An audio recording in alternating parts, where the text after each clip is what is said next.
Diagram में सब कुछ लिखा हुआ है कि ये मेन पाइप है, ये पंप है, ये रिसोर्स सिस्टम है, ये ऐसा है, ये ऐसा है, ये पॉइंट है, ये इतने एमएम का है, सब कुछ है। तो वो आपको पूरा हेल्प करेगा। एंड उसके बाद पीडीएफ मिलने के बाद अगर आपको लगता है कि हाँ ये चीज हमको नहीं आ रही, सो आप व्हाट्सएप पे रिटर्न आप सवाल कर दीजिए, वो क्लियर हो जाएगा। So that is a not discussion के लिए वो रखेंगे हम लोग, है ना। सर छोटी जगह है तो हाथ से भी दे सकते हैं ना। हाँ, तो फिर कैसे दे उसको? उसके लिए देखिए, जैसे मान के चलो ये ही एक जगह है, इतनी जगह है, तो मैंने आपको कल बताया था ना कि हम मैनुअली ऑपरेटेड सिस्टम लेके आए। उसमें हम क्या करें कि एक आधा हाथ पावर की भी मशीन अगर ले लिया इतनी जगह के लिए, जो घर की लाइट से चल जाएगा, इतना सा मोटर होता है वो 3-4-5 हज़ार रुपए के आसपास का। उसमें हम रोल वाला आधा इंची का पाइप डाल दें, गार्डनिंग वाला, गाड़ी तो बस ठीक है।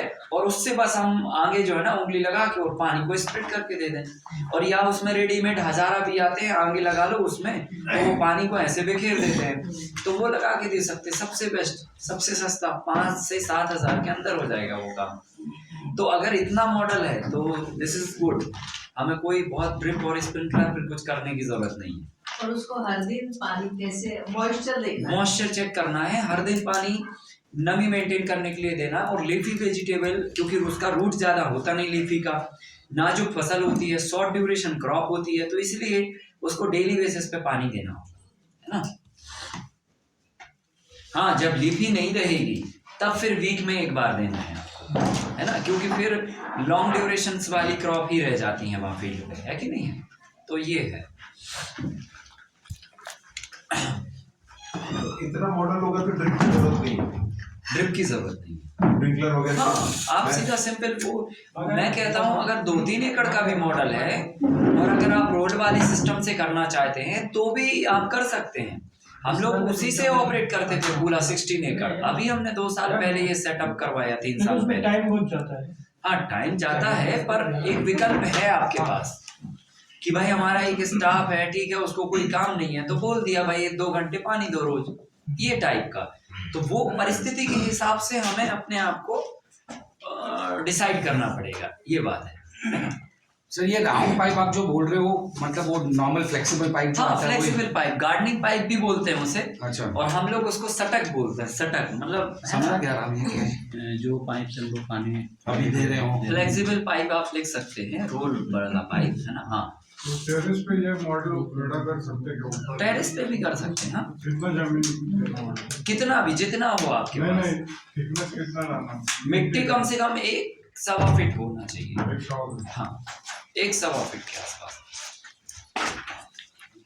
आकाश सर, हाँ, अभी तक हम लोगों ने समझा जो है, दिन बाय दिन स्टेप बाय स्टेप सब चीज़ को समझे हैं। हाँ। तो एक बार स्टार्टिंग से आप ऐसा बता सकते हैं कि सबसे पहले काम स्टार्ट करने के लिए पहले बीज वैल्यू नापना है, इसके बाद फिर अपना लेआउट करना है, इसके बाद खड्डा निकालना है। तो ये आप वो हम सब जब सारे टॉपिक हो जाएंगे ना कंप्लीट तो समराइज कर देंगे। हाँ ठीक है, अब हम लोग अपने नेक्स्ट टॉपिक पे बात करते हैं। और हमारा आज का सबसे इम्पोर्टेंट जो नेक्स्ट टॉपिक है वो है देसी गायों का इम्पोर्टेंस, इंडियन काउस का इम्पोर्टेंस क्या है, और सेकंड उनको हमें कैसे रखना है, तीसरा है कि उनको डाइट क्या देनी है। ये 3 मतलब पॉइंट मेन है। इन पॉइंटों के अंदर आपको वर्कआउट करना होगा। एक तो हमारी गाय भारतीय नहीं है, इसलिए खेती में रिजल्ट नहीं है, ठीक है। दूसरा है कि हम गायों को रख रखाव नहीं कर पाते हैं और उनको खाना ठीक से नहीं दे पाते हैं जो उनको चाहिए, तो वो आपको प्रोडक्टिविटी नहीं दे पाते, और प्रोडक्टिविटी नहीं दे पाते हैं तो हम उनको रखते नहीं। तो कुल मिला के ये सब पूरा अभी खिचड़ी वाला मामला है भारत में, क्योंकि पिछले 70 सालों में जो रेडीमेड वाली जो आदत लग गई है ना लोगों को, उसके कारण ये खिचड़ी हुई है। अदरवाइज ऐसा नहीं था। भगवान श्री कृष्ण जो है ना रोज सुबह नाश्ता करके गायों को चराने के लिए जाते थे, सिस्टम इतना बढ़िया सेट था। पर अभी क्या है ना, ये व्यवस्था ने हमारे सिस्टम को पूरा ब्रेक डाउन कर दिया। अब हमें पहले नंबर इस व्यवस्था को सेट करने से पहले अपना माइंड सेट करना पड़ेगा, और माइंड सेट आपका तभी होगा जब आपको उसका इम्पोर्टेंस पता होगा। भाई देखो, मेरा ऐसा मानना है कि इंसान जो है ना एक स्वार्थी जीव है, और ये कहने में कोई बुराई नहीं है क्योंकि वो वास्तविकता में है। अगर उसको पता है कि यहाँ पे लाभ है तो वो सब कुछ करता है। इवन भगवान की पूजा भी वो इसलिए करता है कि उसको लाभ है, या उसको कोई मतलब उसमें उसको लगता है कि ये करने से हमको ये फायदा होगा। भले तो उसको शांति मिल रही है पर कर तो रहा है ना वो शांति के लिए। अपने ही लाभ के लिए कर रहा ना। तो मतलब मनुष्य का जो स्वभाव है वो एक स्वार्थपन का है।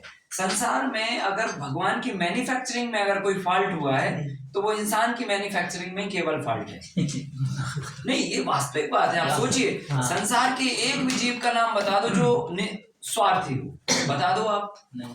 कोई भी जीव का नाम बता दो, आपकी और उनकी सबकी मैन्युफैक्चरिंग सेम है, लेकिन आपके अलावा संसार में कोई दूसरा जीव स्वार्थी नहीं। इंसान कौम के अलावा, मानवता के अलावा आप मच्छर को देख लो, कोई स्वार्थी नहीं है ना।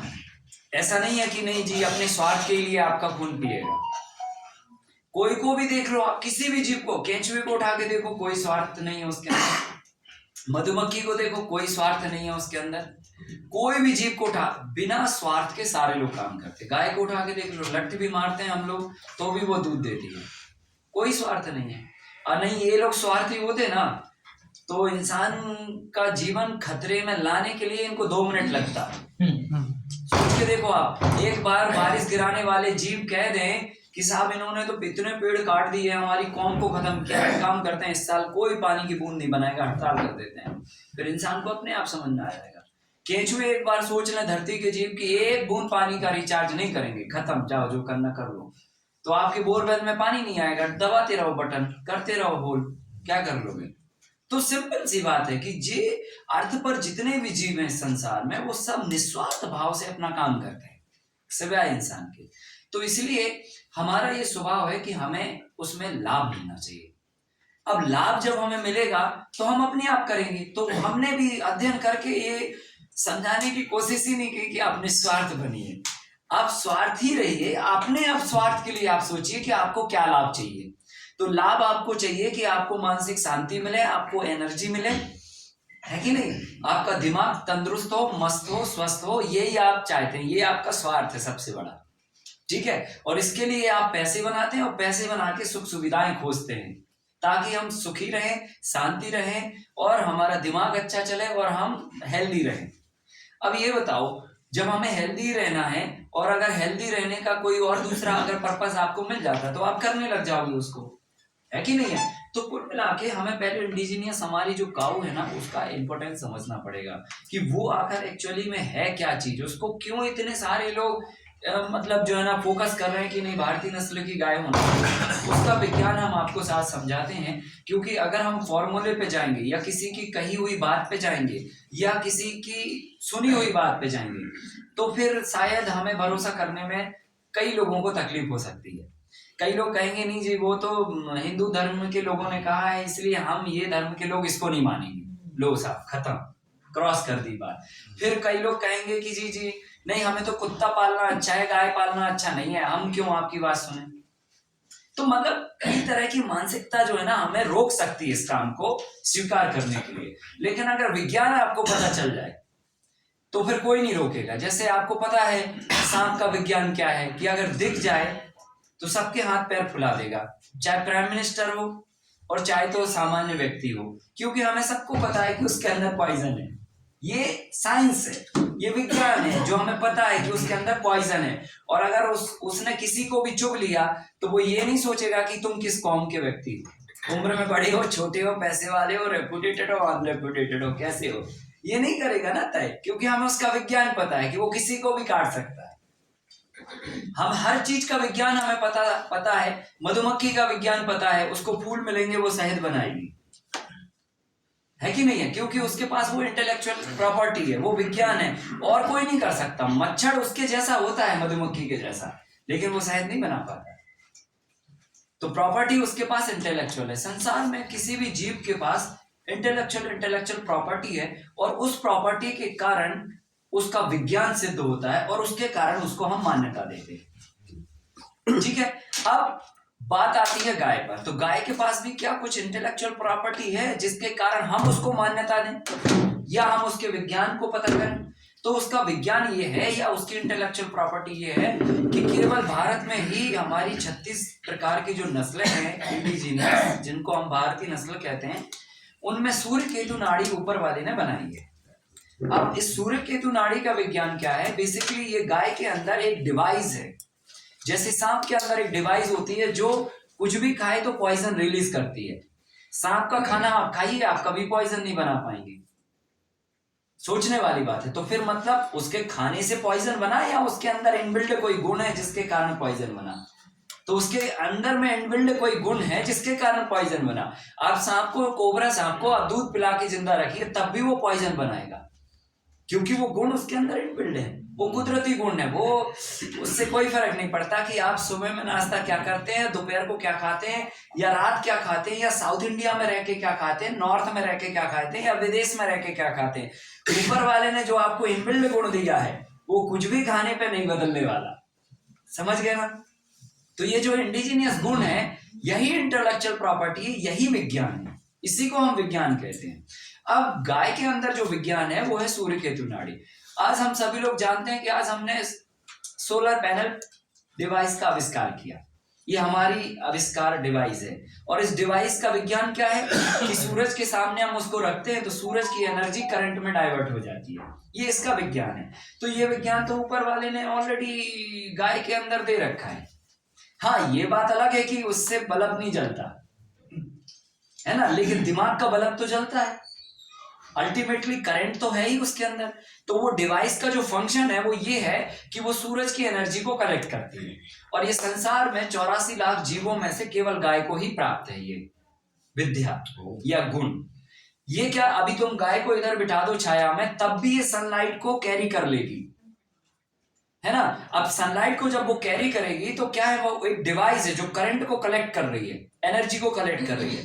तो जो एनर्जी को कलेक्ट करेगी वो कलेक्शन करके करके करके करके फिर दूध और यूरिन और गोबर में वापस करेगी। क्योंकि अगर मान के चलो हमारे अंदर एक गुण है, फॉर एग्जाम्पल कोई भी चीज प्रोड्यूस करने का, तो हम अपने बॉडी के अंदर प्रोड्यूस करेंगे और फिर उसको बाहर भी करेंगे, क्योंकि वो लगातार प्रोड्यूस हो रहा है। तो हम स्टोर नहीं कर सकते भाई, और करेंगे तो कितना करेंगे, तो हमें निकालना पड़ेगा इसको। तो गाय क्या करती है, जो सनलाइट को, एनर्जी को कलेक्ट करती है, वो दूध के माध्यम से, यूरिन के माध्यम से और गोबर के माध्यम से वापस कर देती है। और ये पृथ्वी पर एकमात्र ऐसा वरदान है जो सन की एनर्जी को एटॉमिक एनर्जी में कन्वर्ट करके प्रोडक्ट के रूप में आपको देती है। संसार में कोई दूसरा सिस्टम नहीं है। इसलिए अगर हम अब वापस अपने पॉइंट पे आए, हम अपनी प्राकृतिक और सांस्कृतिक विरासत पे जाएं, तो हमारी सांस्कृतिक विरासत ये कहती है कि गाय के गोबर के बिना हमारा एक भी काम संपन्न नहीं होता। सोच के देखो, गाय के गोबर में कितनी पावरफुल बात है कि एक भी काम संपन्न नहीं होता। जन्म से लेकर मरण तक गाय का गोबर हमारे आगे पीछे होता रहता है, हर पॉइंट पे। और जब हम घर के दरवाजे लीपते हैं, आपने देखा होगा गांव में जो है ना, घर के दरवाजों पर महिलाएं गोबर लीपती हैं। शादी के मंडप में भगवान के पूजन से लेकर और आपके मरणोपरांत भी जो है ना, गाय का गोबर लीपा जाता है। तो उसके पीछे का जो साइंस है वो है एटॉमिक एनर्जी, है ना। हर जगह जहां पर भी आपके कुछ शुभ कार्य या पॉजिटिव कार्य होते हैं, वहां पर नेगेटिविटी भी आती है, क्योंकि संसार की रचना ही ऐसी हुई है पॉजिटिव और नेगेटिव से। इस संसार में टोटल पॉजिटिव नहीं है और इस संसार में टोटल नेगेटिव भी नहीं है। इस संसार में टोटल दिन भी नहीं है, टोटल रात भी नहीं है, टोटल कुछ भी नहीं है, बराबर ना। तो इसमें क्या होता है, जैसे आपका कोई भी शुभ कार्य है, अब आप पैदा हुए तो ये शुभ कार्य हो गया, ऐसा सब लोगों ने माना। अब आपको कोई गलत एनर्जी ना लगे उसके लिए जो है ना, गाय के गोबर का कंडा जलाया जाता है और धूनी दी जाती है, ताकि कोई नेगेटिव एनर्जी आपको इफेक्ट ना कर पाए। शुरू हो गया मामला। फिर जैसे जैसे आप बड़े होते हैं, हर एक संस्कार में गाय का गोबर आपके सामने आता जाता रहता है, हमको पता नहीं चलता। हम सभी लोगों की, मतलब बहुत सारे लोगों की मैरिज हो रखी होगी यहाँ पे। अगर आपकी भारतीय संस्कृति के विधि विधान तरीके से हुई है तो आपको याद होगा, आपका जो मंडप था जिसमें शादी का लगन जिसे बोलते हैं, उसको भी गाय के गोबर से लीपा गया होगा, ठीक है। और वहां पर गाय के गोबर के गणेश जो है ना, उसमें दोने में रखे, एक दोना होता है वो, उसको बोलते हैं, मतलब टोकरी टाइप की बनाई जाती है, पत्ते की, पलाश के पत्ते की होती है वो, है ना। अगर ओरिजिनली और सही हो तो पलाश के पत्ते के अंदर गाय के गोबर के गणेश को बिठा के फिर हल्दी चंदन से उनका पूजन किया जाता है। अब उसका भी साइंटिफिक कारण है, बहुत मैंने स्टडी किया इस पे, तभी ये बात मैं बोल रहा हूँ। स्टडी करने में हमको ये पता चला कि ये समझने की बात है या सोचने की बात है या कॉमन सेंस लगाने की बात है कि आप गाय के गोबर के गणेश बना के ही मंडप में क्यों पूजन करवाते हैं। आप सोचिए जरा, भाई गाय के गणेश जो है ना मिट्टी के भी बने हैं, ठीक है, घर के अंदर भी रखे हुए हैं, मूर्ति में भी हैं, मेटल में भी हैं, चित्र में भी हैं, है ना। तभी फिर गाय के गोबर लाइव क्यों बनाए जाते हैं तुरंत? उसका विज्ञान यही है कि भाई कोई भी नेगेटिव एनर्जी उस आपके आसपास के वातावरण में घूम ना पाए या इफेक्ट ना कर पाए, ये उसका साइंस है। तो अब क्या हो रहा है ना, अब तो मामला गड़बड़ हो रहा है, बिना गाय के गोबर के ही काम हो रहा है, तो फिर ब्रेकअप भी बहुत ज्यादा हो रहा है। या जिसका मान के चलो गाय के गोबर से नहीं, आप कोई और गोबर से कर दिया, उन्होंने कहा गाय, चलो ठीक है, कौन सा पंडित जी ने देखा है कौन सा गोबर लेके आए, तो उनका भी आगे जाके फिर गड़बड़ होता है मामला। खैर कि मेरा कहना ये है, ऐसे सबके साथ नहीं हो सकता, ठीक है, और भी कई कारण हो सकते हैं, लेकिन कुल मिला के ये है कि हम अपनी जितनी सांस्कृतिक विरासत से हटते जा रहे हैं उतने कॉम्प्लिकेशंस हम अपनी लाइफ में इन्बिल्ड करते जा रहे हैं। आप जरा सोच के देखिए, मैं ऐसे कई लोगों को जानता हूं जिनका मैरिज होने के बाद उन्होंने अपनी पति का चेहरा 3-4 साल तक नहीं देखा। सोचिए आप, कैसे पॉसिबल है? और वो पूरे लाइफ एज इट इज विधि विधान तरीके से संबंधों को निभाते रहे, और उन्होंने बच्चों को भी पैदा किया, 1-2 नहीं 10-15, और सबको संस्कारित भी किया और संगठित भी किया। तो आप सोचने की बात है कि हम एडवांस हैं आज की कराते हैं, और 4 साल के बाद फिर दूसरा करने के बारे में सोचने लगते हैं, या पहला छोड़ने के बारे में सोचने लगते हैं। या वो बेहतर थे जिन्होंने समाज को भी संगठित करके रखा और परिवार को भी संगठित करके रखा, तो कुछ तो भी विज्ञान होगा ना उनके पास। तो हमारी जो सांस्कृतिक विरासत है वो हल्की फुल्की नहीं है, ये पूरे विश्व को दिशा देने वाली विरासत है। क्योंकि समाज में जब इस तरह का खंडन और विखंडन होने लगेगा तो समाज संगठित कैसे रहेगा, व्यवस्था कैसे चलेगी? तो अभी और चलने दो ये यूरोपियन कल्चर, और 50-100 साल बाद जब मटिया पलित हो जाएगा तब फिर लोगों को समझ में आएगी, फिर जाके फिर वापस आके उसी के हवाले आ जाएंगे कि यार वही सही था, वैसे ही चलना चाहिए। तो कुल मिला के हमें अपनी सांस्कृतिक विरासत को डीप में जाके अध्ययन करके देखना चाहिए। हर एक चीज का विज्ञान है, हर जगह गाय का गोबर है, और यही गाय का गोबर जब जाके खेतों में डलेगा तो जो एटॉमिक एनर्जी सूरज की गाय के अंदर आई है, जो गोबर में आई है, वो ही एटॉमिक एनर्जी बैक्टीरिया को रिचार्ज करेगी।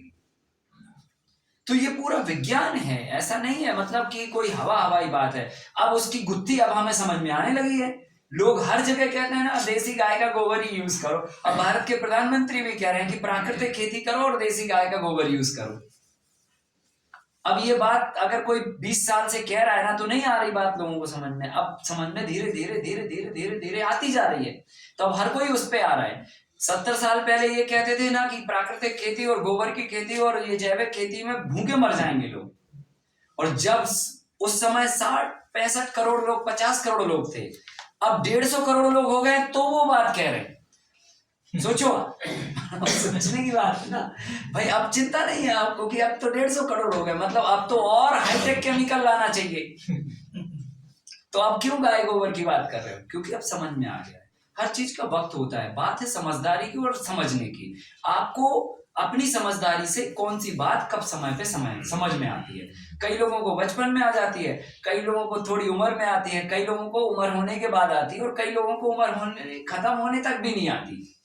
तो वो फिर भगवान फिर वापस भेजता है कि फिर से समझ लो। तो ऐसे नहीं होता है। तो ये सब जो है ना सिस्टम जो है ना समझदारी और समझ का है। तो मेरा कहना ये है, अगर आपको ये बात समझ में आ गई जो मैंने बोला कि संसार में हर एक जीव के पास एक एक गुण है, और गुण के हिसाब से आप किसी जीव को मान्यता देते हैं, है ना। मधुमक्खी को तो नहीं कहते ना कि ये हिंदू कौम की है, या ये दूसरे कौम की है, या ये धर्म को रिलेट करती है या जाति को रिलेट करती है। उसको क्या लेना देना, उसको शहद बनाने का काम दिया वो बना रही है। ऐसी गाय को क्या लेना देना है कि जो है ना ये उसको तो एनर्जी कलेक्ट करने की डिवाइस दी है तो वो एनर्जी कलेक्ट करके दे रही है, वो दूध कोई पिए, उसको क्या लेना देना। तो ये हमारे दिमाग की खरपतवार है जो हम लगा के बैठते हैं। ये सब हमें कुदरत की व्यवस्था को एक यूनिक आइडेंटिटी पे समझना चाहिए। अगर सुअर के अंदर ये गुण होते तो हम सुअर को वो मान्यता देते, उसमें बुराई क्या है? सोचिए आप, है ना।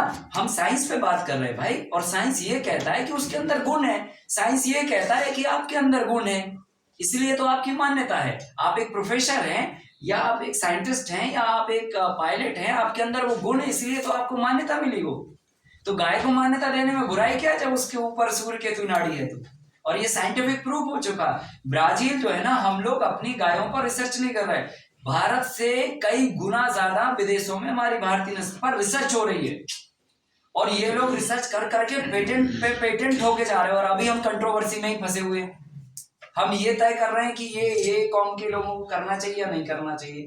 तो ये सब चीजों का वक्त नहीं है, अब दुनिया बहुत आगे निकल गई है। हम साइंटिफिक वे में जाएं और गाय को मान्यता दें, और भारतीय नस्ल की गाय में ही ये ताकत और सामर्थ्य है। अब ये नहीं कहना कि भारत की गायों में क्यों है, अब ये ब्रह्मा जी से पूछना पड़ेगा, क्योंकि ये तो उन्होंने बनाया है कि नहीं है। तो ये उन्हीं को पता होगा कि भारत की गायों के लिए क्यों दिया आपने। शायद इसलिए, अगर हम अपना कॉमन सेंस लगाएं तो शायद इसलिए दिया होगा क्योंकि पूरे विश्व में जब इस पृथ्वी की रचना हुई तो सबसे पुराना इतिहास भारत का ही मिलता है, समझ गए ना। तो जब रचना हुई होगी इस संसार की, तो उन्होंने भारत नाम का कोई देश बनाया, या यहाँ पे ही उन्होंने धरती के पॉपुलेशन को बढ़ाने की प्रक्रियाएं चालू की, तो यहाँ पर वो चीजें बना दी उन्होंने। अब वो ही जो है ना मॉडिफाइड हो के पूरे दुनिया में फैलती रही फिर, है कि नहीं। तो इतिहास किसको पता है यार। अभी हम लोग जो है ना 100 साल से ज्यादा का तो गणित लगा नहीं पाते, सही है कि नहीं है। तो कहाँ हम उसमें फंसे, वो ऊपर वाले की बात है। हमें तो ये पता है कि ये गाय में ये गुण है, बात खत्म करो, सही है कि नहीं। तो हमें उसके विज्ञान पर जाके आगे बढ़ना है, और उसके दूध का और उसके गोबर का और उसके यूरिन का अब हमें इस्तेमाल करने की आवश्यकता है, और वो भी साइंटिफिक तरीके से। देखो, टाटा मेमोरियल हॉस्पिटल के बहुत सारे डॉक्टरों का एडवाइस है कि प्राइमरी लेवल का कैंसर है तो आप अस्पताल में मत आओ, गौमूत्र पियो। और अगर कोई वहां पे जाता भी है, हमारे ऐसे बहुत सारे परिचित लोग हैं जो टाटा मेमोरियल हॉस्पिटल में गए जिनका प्राइमरी लेवल का कैंसर था, तो मेडिसिन की जगह पे उनको गौमूत्र पिलाया गया। सोचिए, वो साइंस स्वीकार कर चुके हैं क्योंकि उनको रिसर्च मिल चुकी है। और जब रिसर्च और सामने आंकड़े होते हैं ना, तो सबको स्वीकार करना पड़ता है भाई, फिर तो चाहे कोई भी हो, क्योंकि हम विज्ञान को मानते हैं, हम किसी जीव को नहीं मानते। खत्म। तो विज्ञान को ही हम मानते हैं, उसके अंदर जो पोटेंशियल है, जो एनर्जी है, जो सूरज की एनर्जी से कलेक्ट होके आती है, तो वो यूरिन में डाइवर्ट होती है, तो यूरिन में वो करंट आता है। वो करंट जो है ना, बॉडी के अंदर जो कैंसर के बैक्टीरिया है ना, उनको जलाने और उनको खत्म करने के काम आता है। जो करंट आप कीमोथेरेपी में देते हैं ब्लड को बर्न करने के लिए कि बैक्टीरिया बर्न हो जाए, वो ही करंट गौमूत्र के अंदर होता है। आप अगर डेली सेवन करते हैं तो आपको जरूरत ही नहीं है, ये चीज है। तो इसके विज्ञान को हमें समझना चाहिए और हमें मान्यता देके इसके अंदर काम करना चाहिए। अब आती है बात कि इनको बाइबल कैसे बनाया जाए। समझ आ गया, ये इंपॉर्टेंट जीव है, ठीक है, इसके साथ हमें काम करना है। लेकिन अब हम इसको बाइबल कैसे बनाएं, हम ये कैसे समझे कि इसके अंदर प्रॉफिट है। प्रॉफिट फायदा होगा तभी तो हम करेंगे। बात तो समझ में आ गई कि भाई हाँ ऐसे करना है, पर फायदा क्या है। तो फायदा ये है कि फायदा बनाने के लिए हमें क्या करना पड़ेगा, बात वो है। तो हमें फायदा बनाने के लिए क्या करना है, उसके रखरखाव से लेकर उसका डाइटिंग प्लान हमें बदलना होगा, हमें थोड़ा बदलाव करना होगा, और फिर हम उसको फायदे का जीव बना सकते हैं। अब देखिए, सबसे पहले नंबर तो रखरखाव के बारे में बात करते हैं। हमेशा हमने हर जगह देखा है, पूरे हिंदुस्तान की कई गौशालाओं को भ्रमण किया है, ठीक है, लोगों ने अपने अपने हिसाब से मतलब गायों के लिए शेड बनाए और वो सब किया है ना। लेकिन गायों के लिए एक कंफर्ट जोन का होना मेरे हिसाब से ये होना चाहिए। देखो, किसी भी जीव से अगर आपको आउटपुट ज्यादा लेना है तो उसके कंफर्ट जोन के बारे में आपको वर्कआउट करना पड़ेगा। जैसे कल मैंने आपको बताया था कि अगर उस मॉडल के अंदर आप अर्थवर्म कंपोस्टिंग करते हैं या एनी कंपोस्टिंग करते हैं ना, तो बैक्टीरिया को या किसी भी जीव को काम करने के लिए एक कंफर्ट इन्वायरमेंट होता है और वो आपको फिर परफॉर्मेंस देता है। अब गायों के साथ भी तकलीफ क्या है ना, लोग जब गायों का शेड बनाते हैं ना, तो गायों के बारे में सोच के नहीं बनाते। सोचिए आप मैं क्या कह रहा हूं, अगर गायों के बारे में सोच के बना रहे होते तो शायद हम वैसा नहीं बना रहे होते जैसे हमने बनाए हैं।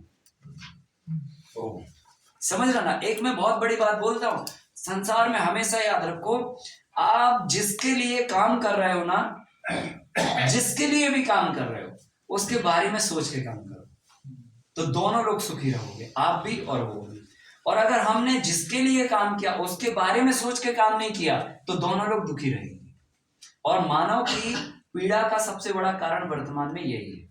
वो करता तो है किसी के लिए, लेकिन उसके बारे में सोच के नहीं करता। वो क्या करता है, अपन को क्या इंटरेस्ट है ना उसके हिसाब से करता है, और फिर कहता है कि हमने तुम्हारे लिए किया। भाई जब तुम्हारे लिए किया तो तुम्हें कैसा चाहिए वैसा करना था ना। सोचने वाली बात है ना। अगर हम आपके लिए कोई काम कर रहे हैं तो आपके हिसाब से हमें करना चाहिए, ना कि हमें अपने हिसाब से करना चाहिए। बात आ रही ना समझ में। अगर हम केंचुओं को पाल रहे हैं और हम ये कह रहे हैं कि हम केंचुओं को पाल रहे हैं, तो आप पहले उनसे पूछो कि कैसे में तुम सुखी रहोगे। तो जैसे में वो कहें कि हम ऐसे में सुखी रहेंगे तो वैसी व्यवस्था बना के दो। तो आप तो क्या करते हो, टीन शेड लगा देते हो, देखो मैंने इनके लिए ये किया। अरे भाई उनके लिए नहीं किया, आपने अपने लिए किया। आपके मन में जो था कि हम ऐसे करना चाहिए, हम ऐसे करने में अच्छा महसूस करेंगे, वैसे किया है आपने। सही है कि नहीं है। तो हम जरा क्या है, कई चीजों में भ्रम में भी जीते हैं, क्लियरिटी में नहीं जीते। तो गायों के लिए भी हम ये गलती करते हैं। बड़े बड़े शेड देखे हमने, हजारों गायों की गौशालाएं देखी हैं जो गायों के लिए पूरी श्रद्धा से समर्पित है, लेकिन उन्हें नहीं पता कि गाय खुश कैसे रहेगी। अब मैंने एक कॉमन सेंस लगाया। कॉमन सेंस ये लगाया, हमने देखा एक तो लोग टीन सेट बना देते हैं बहुत हैवी चद्दर का, उससे क्या होता है, गाय तपती है, ह्यूमिडिटी क्रिएट, वैसे ही तो वो सनलाइट कलेक्ट करती है, और ऊपर से टीन सेट और आपने दे दिया गर्म हीट, तो उसका टेम्परेचर बॉडी का और ज्यादा बढ़ जाता है। और वैसे भी गाय की बॉडी का टेम्परेचर वैसे नॉर्मल टेम्परेचर से कई गुना ज्यादा होता है। तो उसमें क्या है, गाय को अनकंफर्ट फील होता है। फिर लोग क्या करते हैं ना, जिधर पे गाय को खाना देना है ना, वो बढ़िया से 2-2.5 फीट यूं उठा देंगे और फिर उसके अंदर वो बना देंगे, बराबर। और फिर आदमी क्या करेगा, घास डालने जब जाएगा, चारा डालने, तो उसको झुकना नहीं पड़े, वो ऊपर से ऐसे ही डाल दे, इतना उठा देते हैं। अब आप एक बार सोचिए, कल गाय इधर पे घूम रही थी, गाय जो है ना इतना ऊपर गर्दन करके खा रही थी या जमीन से नीचे उठा के खा रही थी? नीचे उठा। इसका मतलब ये हुआ कि गाय की गर्दन इतनी लंबी इसलिए बनी है कि वो जमीन से उठा के खा पाए। तो फिर 2 फीट क्यों उठाया? लगाइए कॉमन सेंस। 1 लाख साल से अभी तक कोई ने गौशाला नहीं बनाई 2 फीट ऊंचे उठा के, तो तुमने क्यों बना दी फिर? सोचिए, क्यों?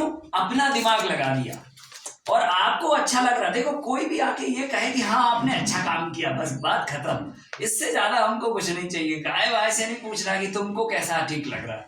तो कॉमन सेंस लगाए। गाय जो है ना कभी भी ऊपर उठा के अगर गर्दन करके खाएगी तो उसको अनकंफर्ट फील होगा, वो दुखी होगी, कष्ट में होगी, पीड़ा में होगी, दूध कम देगी, नेगेटिव वेव्स आएंगी, ये सब चीजें होंगी। आपके ऊपर ये लागू कर दी जाए बात, आप जब थाली में खाना खाते हैं, इतना लंबा हाथ है आपका, ये फोल्डिंग भी है ऊपर वाले में, जेसीबी टाइप में, ठीक है। अब आप क्या करते हैं, थाली इधर धरते हैं, रखते हैं और ऐसे हाथ में करके यूं खाते हैं, तो आपकी फोल्डिंग और थाली की दूरी एक कंफर्ट जोन में होती है। अब थाली इधर लगा दी जाए जी, ऐसे देखना पड़ेगा। सोचिए जरा, मतलब सोचने वाली बात है ना। तो इससे आपको ये समझ में आ जाएगा कि क्या करना चाहिए और क्या नहीं करना चाहिए। गाय हमेशा नीचे से उठा के खाती है क्योंकि उसकी गर्दन इतनी लंबी है। तो आप कभी भी गाय का खाने का स्थान ऊंचा मत उठाइए, जमीन के सरफेस पे ही होना चाहिए। हाँ, गाय का चारा इधर उधर ना गिरे, उसके लिए आप आजू और बाजू 4-5 इंची का कुछ तो भी उठा सकते हैं, ईंटा लगा के या कुछ तो भी, लेकिन उसका मुंह जो है ना नीचे होना चाहिए, बिल्कुल जमीन के लेवल। ये सही तरीका है।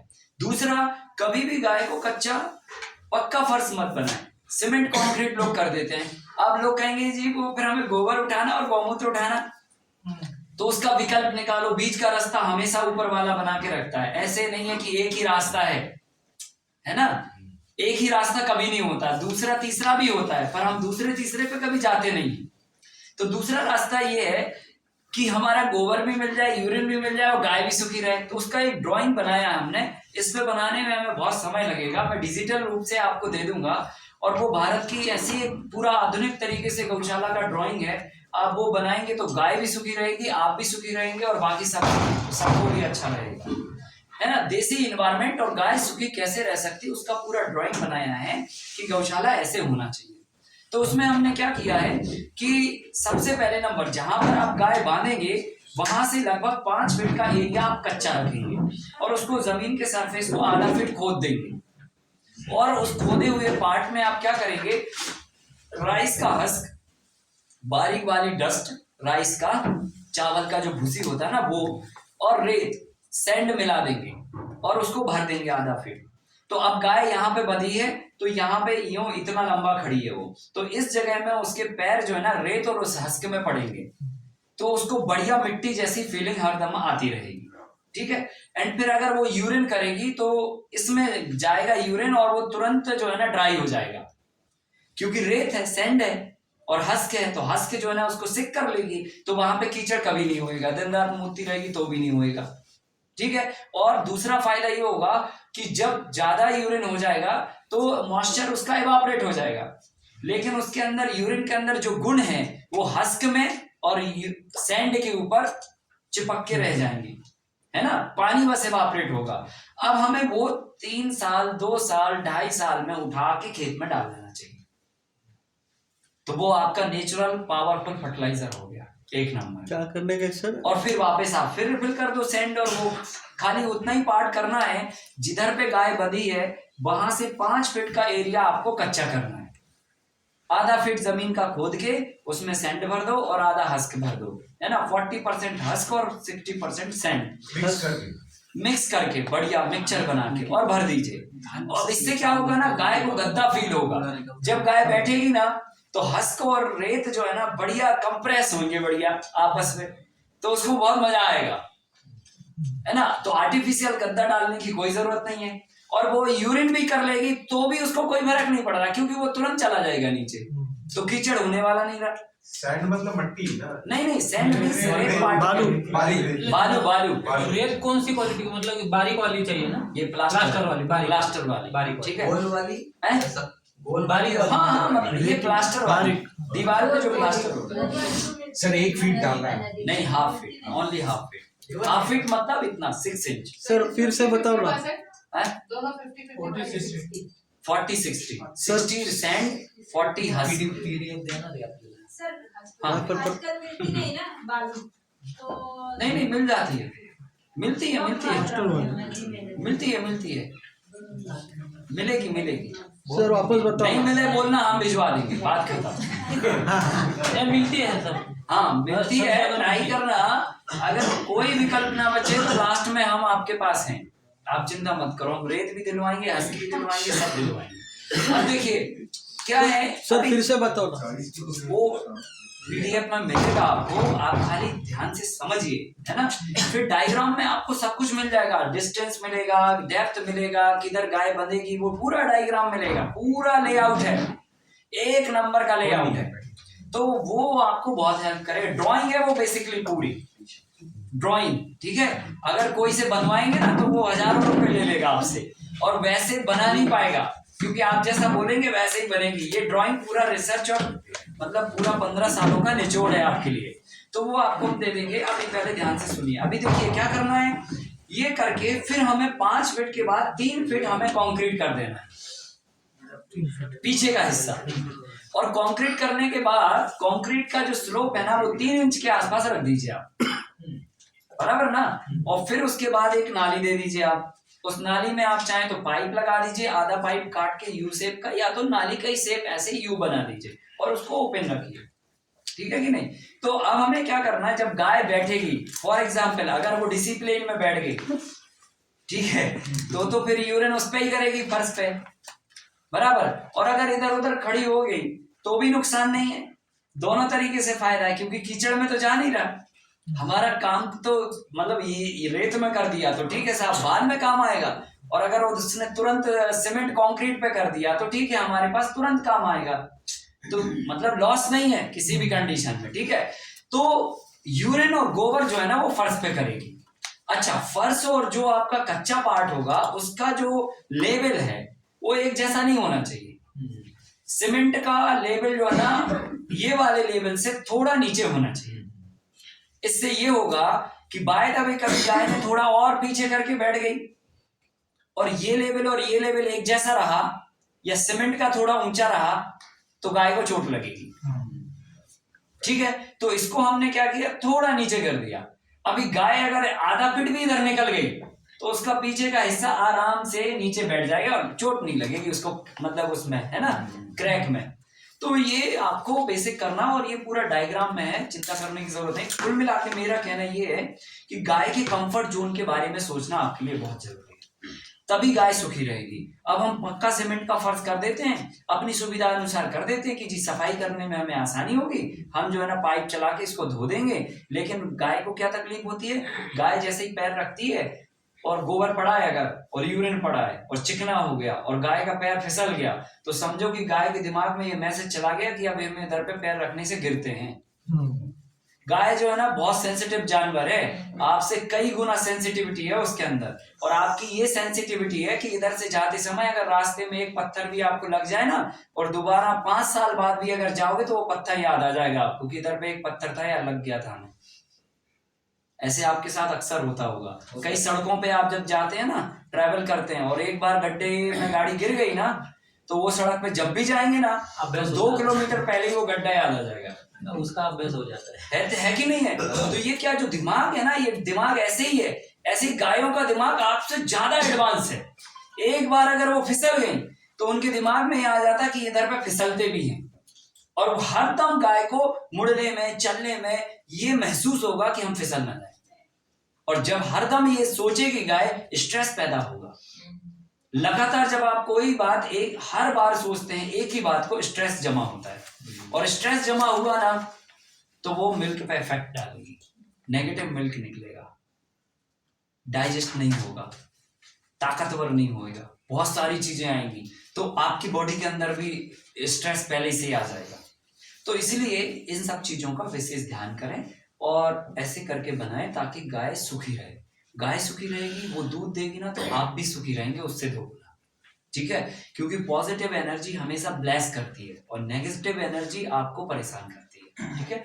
तो ये चीज। अच्छा, अब इनको खाने क्या देना है, मेन इंपॉर्टेंट बात वो है। तो खाने को लेकर मैंने काफी इनके बदलाव किया और पूरे साइंटिफिक तरीके से पूरा डाटा बना के कि भाई जी गाय को कितना कैलोरी चाहिए, कितना प्रोटीन चाहिए, कितना जो है ना तुम्हारा मिनरल्स चाहिए, कितना विटामिन चाहिए, इसके हिसाब से पूरा एक फुल एंड फाइनल ऐसा डाइट बनाया है जिसको देने के बाद दूध के गुण तो कई गुना बढ़ ही जाएंगे और दूध अलग एडवांस वर्जन का आ जाएगा।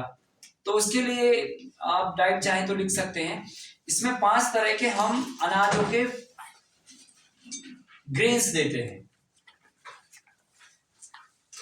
जिसमें पहला है गेहूं, मतलब वीट। तो आप एग्जाम्पल लिख लीजिए, 1 किलो हमने वीट लेना है, 1 किलो हमने बाजरा लेनी है, 1 किलो हमने चना लेनी है, चना मतलब ग्राम, 1 किलो हमने ज्वार लेनी है,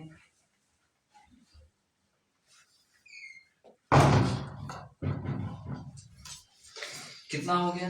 4 गेहूं, गेहूं, बाजरा, चना, बाजरा और ज्वारी।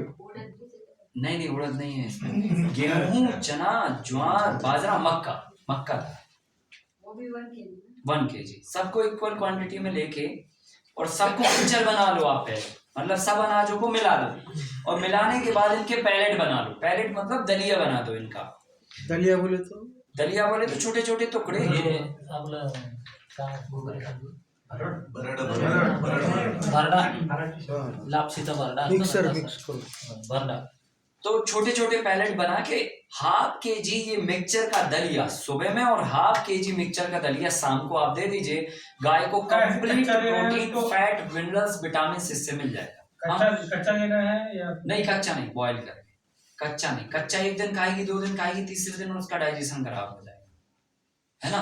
हल्का सा आपको बॉयल करना है, मतलब इतना नहीं करना है कि बहुत ज्यादा, मतलब जैसे हम लोग अपने लिए पकाते रहते हैं वैसे नहीं, मतलब लेकिन बॉयल करना है ना, बिना मिर्च मसाला और ये सब के, सीधा पानी में खौलाना है, ठीक है। तो ये आपका जो है ना सर सुबह भी और शाम को, सुबह भी शाम को भी मिल्किंग काउ के लिए, ठीक है ना। अब इसके बाद हमें क्या करना है, ये एक चीज हो गया। Sir any specific time? नहीं, जब आप गाय को खाना देते हैं ना तभी, तो गाय को खाना जनरली क्या टाइम ऑप्टिमम होता है? वो तो जब गाय दूध देने लग जाती ना उसके पहले ही फीड करना चाहिए, अच्छा, सुबह में भी और शाम को भी। जो मिल्किंग नहीं है उनके लिए नहीं है। उनके लिए भी है, पर उनके लिए थोड़ा आप आधी क्वांटिटी कर सकते हो। वो मक्का का कनिस आता है वो डालने का है ना वो हाँ मक्का, हाँ। वो अब क्या करना आपको, सुनिए, जैसे गाय मान के चलो 5 किलो पाउडर खा रही है भूसा, तो उस भूसा में हमको ये डालना है अच्छा, मिक्स करके। अब इस भूसे में क्या डालेंगे आप, चूना डालेंगे, लाइम, क्योंकि कैल्शियम की डिफिशियंसी के कारण गाय जो है ना 4-5 बार जलने के बाद दूध कम दे देती है ऑटोमेटिकली। कारण क्योंकि उसकी बोन से कैल्शियम खत्म हो चुका होता है, तो कैल्शियम रिफिल हम लोग करते नहीं है, भूसे से कैल्शियम रिफिल होता नहीं है। तो हमें क्या करना चाहिए, मिल्किंग काऊ के लिए एवरी डे चूने का उसमें डाइट में एप्लीकेशन करना है। आप सिंपल चूना लो, क्या करो, चूना पत्थर लेके आओ 1 किलो और 20 लीटर पानी में एक घड़े में या एक कोई बर्तन में भिगो दो। 1 किलो चूना 20 लीटर पानी। अब हमें क्या करना, 25 ग्राम चूना जाना चाहिए एक टाइम सर स्लो करो ना, गाय के पेट के अंदर। 1 किलो चुना 20 लीटर पानी में भिगो दो।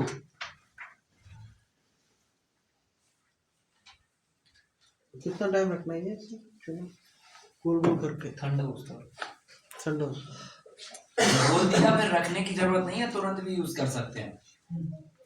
अब इस घोल में क्या करिए कि आप जैसे ये गिलास है, मान के चलो 250 ml का है, तो ये हमने गिलास उसमें डाल दिया ड्रम में, और जब हमने पाउडर देने लगे तो हमने 1 गिलास लिया और ऐसे घोला और 1 गिलास वो पानी लिया और इसमें मिला दिया पाउडर में, तो आपका 25 ग्राम चूना आ गया।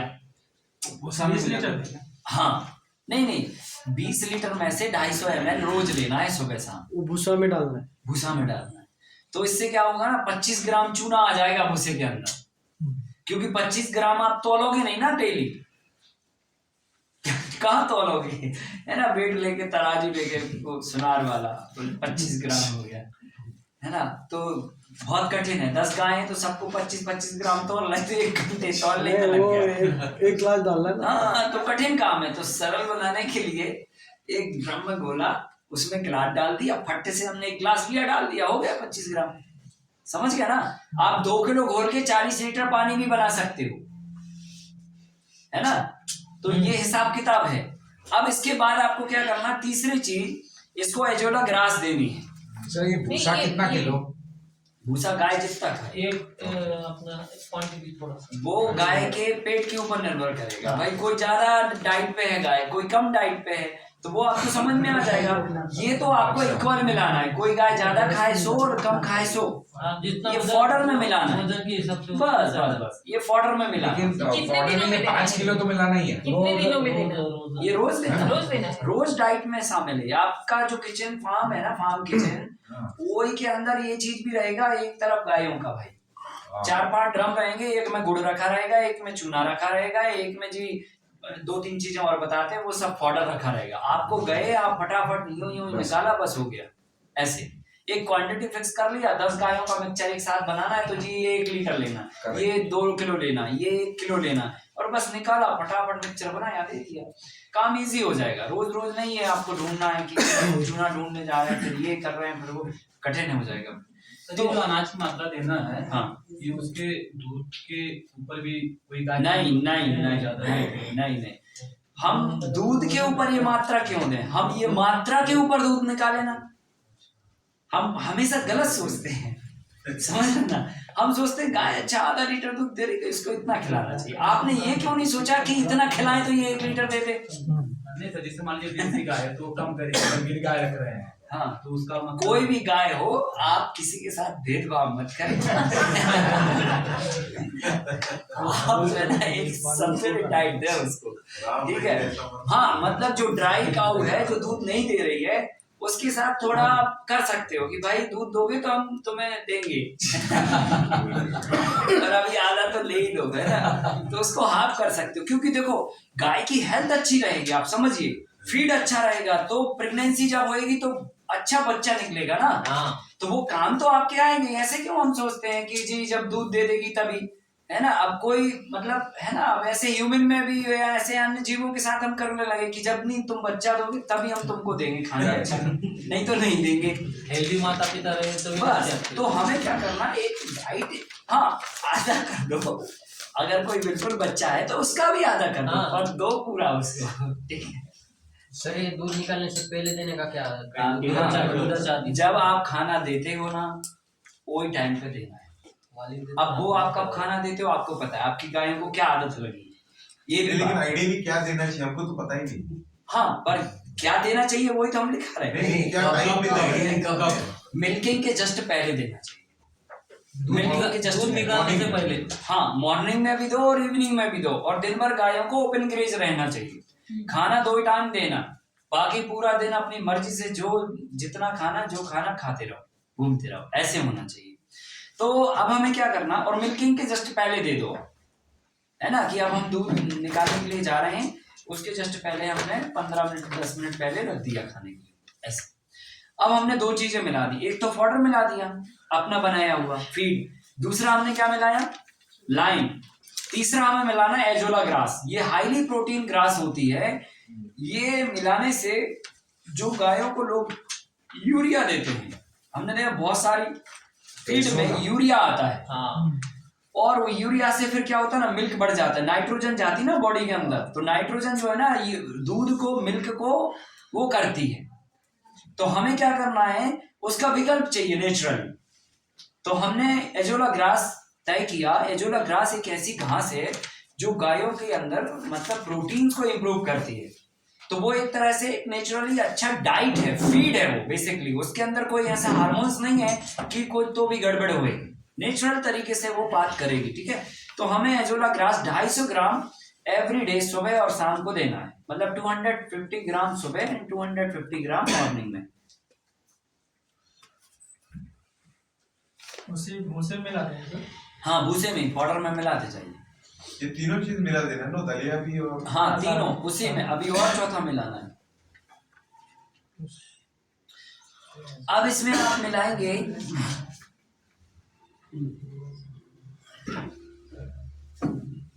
अब इसमें आप मिलाएंगे 5 पत्तियों का पाउडर, ठीक है, 5 पत्तियों का पाउडर। तो 5 पत्तियां वो कौन सी होंगी, सतावर,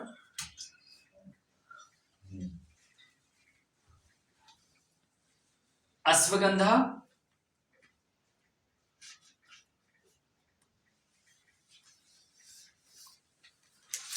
सहजन,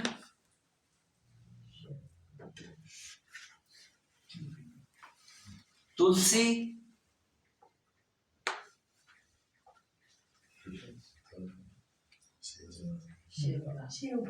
क्या क्या होगा, सतावर, अश्वगंधा, सेवगा और सज्जन सज्जन सफेद मूसली, सज्जन हो गया सज्जन सफेद 5वां सफेद मूसली, मूसली मूसली आप लिख लो हिंदी में, फिर गूगल करके मराठी अंग्रेजी ये सब निकाल लेना, ठीक है, आराम से शांति से। ये सब चीजों को मान के चलो 1-1 किलो पत्तियां हमने मिला ली, है ना, और सबका पाउडर कर दिया, सब पत्तियों को मिक्स करके पाउडर कर दो, और इस पाउडर को एक डब्बे में भर के रख लो, ड्राई करके फिर हाँ ड्राई करके पाउडर, क्या और फिर इस डब्बे में रखे हुए पाउडर में 1 चम्मच डाल दो, और वो चम्मच 25 ग्राम ही होना चाहिए, मतलब उसमें 25 ग्राम आ जाए, ताकि आपको हर दिन ये नाप तोल ना करना पड़े। कोई को भी बोल दिया 1 चम्मच डालना, बात खत्म, ठीक है कि नहीं, एक लाइन में। तो वो चम्मच से हमने 1 चम्मच सुबह पाउडर में डालना, 1 चम्मच शाम को पाउडर में डालना। ये जो है ना गायों की एक तरह से कहना चाहिए सुपर मेडिसिन है, ये मेडिसिन है। ये सतावर बहुत सारी बीमारियों पे काम करेगी, और दूध को भी बहुत बढ़िया तरीके से क्वालिटी मिल्क प्रोड्यूस करेगी, मिल्क को भी बढ़ाएगी और क्वालिटी मिल्क को भी बनाएगी। दूसरा, सहजन की पत्ती जो है ना कैल्शियम की मात्रा को इंप्रूव करेगी, बोन्स को कमजोर नहीं होने देगी, हड्डी को कभी। गाय जो है ना मतलब लंबे समय तक दूध देगी आपकी, ठीक है। फिर आपकी सफेद मूसली दूध को बढ़ाएगी और दूध को गाढ़ा करेगी। तुलसी की पत्ती पूरे मतलब पूरी बॉडी में एक एंटीबायोटिक वातावरण क्रिएट करेगी, कभी गाय को सर्दी जुकाम थनैना तमाम तरह की जो बीमारियां हो जाती ना उनसे ये क्योर करेगी। और सतावर की पत्ती भी ये मिल्क को भी इम्प्रूव करेगी और कई तरह की डिसीज पर भी काम करेगी। ऐसे करके ये सभी पत्तियों का पाउडर आपको पत्तियां मिला के पाउडर बना लो। और जिनकी पत्तियां ना मिले तो जैसे आप मान के चलो मूसली की पत्ती नहीं मिली आपको फॉर एग्जांपल, सहजन तुलसी और ये तो आसानी से मिल जाएगी। अगर सतावर की पत्ती नहीं मिले, मूसली की पत्ती नहीं मिले, अश्वगंधा की पत्ती ना मिले तो अश्वगंधा ही ले लो सीधा, पर 1/4 कम ले लो। फिर जैसे 1 किलो सहजन की पत्ती तो 250 ग्राम फिर अश्वगंधा, ऐसे कर सकते हो। सर पर उसका पाउडर आता है ना अश्वगंधा का, वो लिया तो चलेगा? पाउडर नहीं, अश्वगंधा लो खुद पीसो, है ना, क्योंकि पिसा हुआ में क्या है कितना मिलावट है वो अपन खुद ही मिलाएंगे ना जो मिलाना।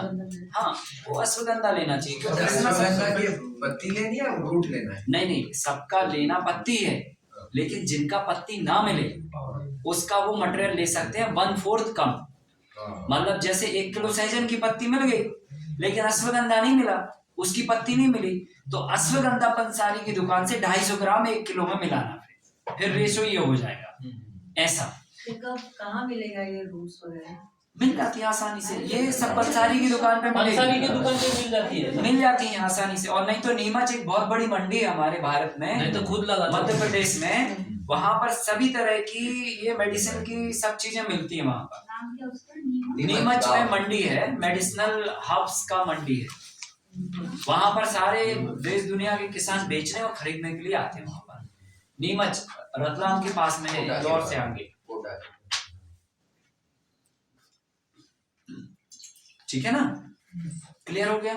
अब इसमें 250 ग्राम गुड़ और मिला दो लास्ट में। हाँ, सेडेंट में सब लगा सकते हैं उसी हाँ बॉटल में। हाँ, क्या 250 ग्राम? 250 ग्राम जैगरी। अब देखो कितना चीज मिला दिया आपने। 5 अनाजों का तो पाउडर मिला दिया, फिर आपने चूना मिला दिया, ठीक है, फिर आपने एजोला ग्रास मिला दिया, फिर आपने गुड़ मिला दिया और 5 पत्तियों का पाउडर मिला दिया। सब मिला के 12-13 आइटम आपने मिलाए। ये गाय का बैलेंस एंड कंप्लीट डाइट है, हेल्दी डाइट है। अब आप पाउडर के साथ में मिला के और गाय को खिला दीजिए चारे के साथ में। सर गुड़ भी सुबह शाम करना है? हाँ, अगर गर्मी का टाइम है तो गुड़ नहीं देना, उसमें ये कंडीशन रहेगा। अगर गर्मी का टाइम है तो गुड़ हम छोड़ देंगे। हाँ, डेली 250 ग्राम। हाँ, इसमें 2 चीजें और थी। एक चीज तो आपको मेथी मिलानी है किसमें? इसी में, पत्तों प्लस नहीं अपने पाउडर में। ओके। तो 50 ग्राम के आसपास सुबह और 50 ग्राम के आसपास शाम को। तो ये मेथी का क्या कर सकते हैं आप, या तो सीधा अलग डब्बा बना लो, उसका ग्राइंड करके पाउडर करके डायरेक्ट देने हैं, उसको पीस के रख लो। ऐसे सेकना भी नहीं है, कच्चा मेथी देना है। कच्चा मेथी को अपन ने मिक्सी में ग्राइंड करके पाउडर कर दिया और एक डब्बे में भर के रख दिया और 50 ग्राम का एक चम्मच बना लिया कि ये भरने से 50 ग्राम आएगा, तो 50 ग्राम हमने अपने पाउडर में डेली मिला देनी है। ठीक है, और इसके बाद आपको एक चीज और ऐड करनी है, अजवाइन। तो अजवाइन जो है ना 10 ग्राम आपको देना है रोज पाउडर में, सुबह और शाम, मतलब 20 ग्राम एक दिन लगेगी।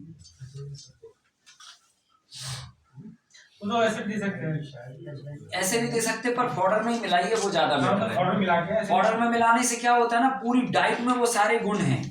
अब जब खाएगी, रोतेगी, चरेगी तो वो पूरा मतलब मेडिसिन ही हो जाएगा पूरा फुल। अब ये पाउडर जब आप गाय को दोगे ना तो देखो इससे जो दूध निकलेगा ना, वो दूध जो है ना चमत्कारिक दूध होगा। जब इंडिजिनस काऊ को ये फीड डालेंगे ना आप उसके अंदर, तो अभी तो गाय का दूध ही अपने आप में इंपॉर्टेंट दूध है, फिर ये डाइट देने के बाद वो दूध जो है ना मेडिसिनल नहीं सुपर मेडिसिनल हो गया, सबसे पावरफुल मिल्क हो गया। अभी ये किसी भी मतलब किसी भी कमजोर आदमी को पिला दो तो वो बढ़िया हो जाएगा, और किसी भी जाने वाले आदमी को पिला दो तो वो जान हो जाएगा और बीमार आदमी को पिला दो तो वो खड़ा हो जाएगा। कुल मिला के ये है कि ये मेडिसिन है। ये दूध का सेवन अगर हम अपने बच्चों को कराएंगे ना तो उनका भी डाइजेशन, दिमाग सब कुछ फिट रहेगा। क्या ये सुपर मेडिसिन है। इस दूध पे आप लोग आइए, इसका सेवन खुद करिए, समाज को भी कराइए। 200-300 रुपए लीटर इसकी कीमत रखिएगा, आराम से बिकेगा। देखो मार्केटिंग करने की जरूरत है, ब्रांडिंग करने की जरूरत है, बिकती तो मिट्टी भी है, ठीक है, और बाकी सब भी बिकता है। एक ठेले पे 10 रुपए किलो टमाटर बिकता है और एक बोतल में 250 रुपए लीटर सॉस बिकता है और उसी टमाटर से बना होता है।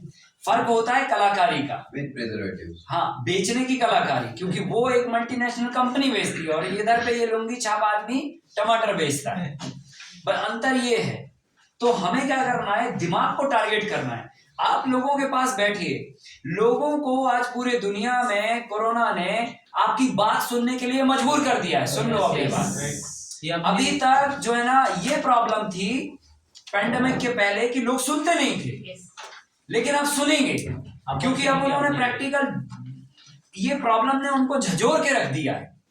तो क्या है ना, आप लोग सुनने पे तैयार हुए ना, आप सुना दो जाके, आप लेके जाओ पूरा रिसर्च एविडेंस करके, है ना, पूरा डाटा बना के जाइए, पूरा रिसर्च लैब लेके जाइए, क्या क्या दूध में आपके पोटेंशियल आ रही, कितनी एनर्जी आ रही, क्या गुण आ रहा है, और एक आप भैंस का उठा के ले लो आप रिसर्च, और दोनों ले जाके आप सामने बैठ जाओ सामने वाले के, क्यों नहीं सुनेगा और क्यों नहीं समझेगा, है कि नहीं है। और 2 दिन 3 दिन उसको फ्री मिल्क भी पिलाओ, पियो भाई, कोई दिक्कत नहीं। हाँ, पीने के बाद जो बॉडी पे इम्पैक्ट आएगा, उसको कोई रिसर्च से मतलब नहीं है, वो मिल्क से मतलब है। आप उससे फिर जो पैसा मांगोगे वो देने को तैयार है। आप बताइए ना कि साहब ये करने से ये कॉस्टिंग आ रही है। आप पूरे जिंदगी में अगर ये मेडिसिन कलेक्ट करोगे ना, तो कलेक्शन में ही आपके हजारों लाख रुपए खर्चा होंगे। कहाँ तुलसी ढूंढोगे, आप फ्लैट में रह रहे हो, कहाँ अश्वगंधा ढूंढोगे, कहाँ सैजन ढूंढोगे, कहाँ ये ढूंढोगे। हम ये पूरा मिल्क में कॉम्बिनेशन लेके आ रहे हैं। तो पहले एक तीर से 3 निशान लगाएंगे हम लोग। पहला निशान लगाया कि गाय को सुखी रखा और हेल्दी रखा, और गाय इस धरती पर अगर सुखी और हेल्दी हो गई ना, तो पूरा विश्व सुखी होगा, क्योंकि गाय ही इस विश्व की केंद्र बिंदु है। मतलब ये समझाने में मुझे काफी वक्त लग सकता है, लेकिन ये है, मैं ये बोल सकता हूँ, क्योंकि इसके अंदर जो पोटेंशियल, जो एनर्जी है ना, वो पृथ्वी पर किसी और के पास नहीं है। इस जीव के पास जितनी समस्याओं को हैंडल करने की ताकत है, वो किसी भी इंसान के पास भी नहीं है। इंसान रॉकेट बना के विध्वंस कर सकता है, लेकिन गाय के अंदर जो पोटेंशियल, जो एनर्जी है समृद्धि लाने की, सुखी रखने की, शांति लाने की, वो किसी के अंदर नहीं। ठीक है, तो ये क्या है ना, आप 200-300 रुपए लीटर तक इस मिल्क की कीमत आराम से रख सकते हो और लोगों को एक अच्छा हेल्थ दे सकते हैं। अब देखिए, जब दूध अच्छा आएगा तो गोबर भी अच्छा आएगा। भाई गोबर के अंदर भी तो ये वेस्ट में ये सब चीजें आएंगी ना, तुलसी आएगा, अश्वगंधा आएगा, सतावर आएगा, मूसली आएगा, ये सब आएगा। और जब ये गोबर मिट्टी में डलेगा तो बैक्टीरिया भी खुश हो जाएंगे कि वाह यार, आज तक कोई ने सतावर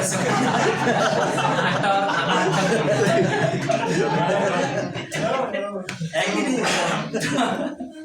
तो बैक्टीरिया को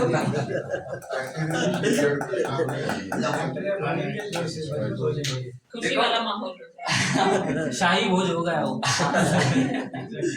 कुल मिला के बैक्टीरिया को भी एनर्जी के साथ में सारे न्यूट्रिएंट मिलेंगे। आप समझिए भाई, देखो आपको जिससे काम लेना है, अगर वो हेल्दी रहेगा और हैप्पी रहेगा तो वो आपको बढ़िया काम निकाल के देगा।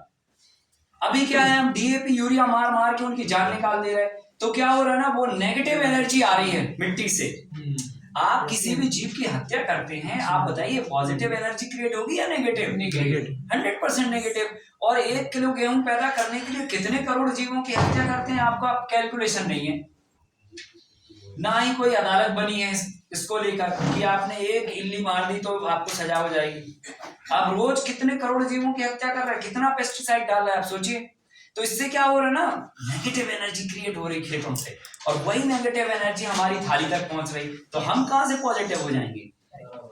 हमारी भी तो मानसिकता नेगेटिव हो गई है। नहीं होगा, ऐसे नहीं होता है ना। हर बात में नहीं करने लगे हम, है ना। असंवेदनशील हो चुके हम और नेगेटिव हो चुके हम। कारण क्योंकि वही एनर्जी का फीड हम खा रहे हैं। भैंस का दूध पिए जा रहे हैं, जिसको कोई कॉमन सेंस नहीं है ना। कहावत भी है, उसके आगे बीन बजाने से कोई फायदा नहीं है। ऐसे ही हालत इंसान की भी हो चुकी है, क्योंकि इंसान भैंस का दूध पी रहा है, गाय का नहीं पी रहा है। अब लोगों ने पता नहीं लोगों ने क्या दिमाग लगा के भैंस के दूध को आगे लाके रख दिया, बोले गाढ़ा है जी, अब ये कोई बात होती है कि दूध गाढ़ा इसलिए आप पी रहे हैं, गाढ़े होके ये गाढ़े हो जा रहे हैं तो वो गड़बड़ है ना बात, है कि नहीं? तो हमें जो है ना ये सब चीजों से थोड़ा अध्ययन करके आगे आना है, हमें सच्चाई पर जिंदगी को जीना है और रिसर्च और एविडेंस और विज्ञान के साथ में आगे बढ़ना है। तो गाय को आप ये फीड खिलाइए और रख रखाव का मैं आपको पीडीएफ दूंगा, वैसे आप रखिए और इंडिजीनियस काऊ को ही आप लाइए।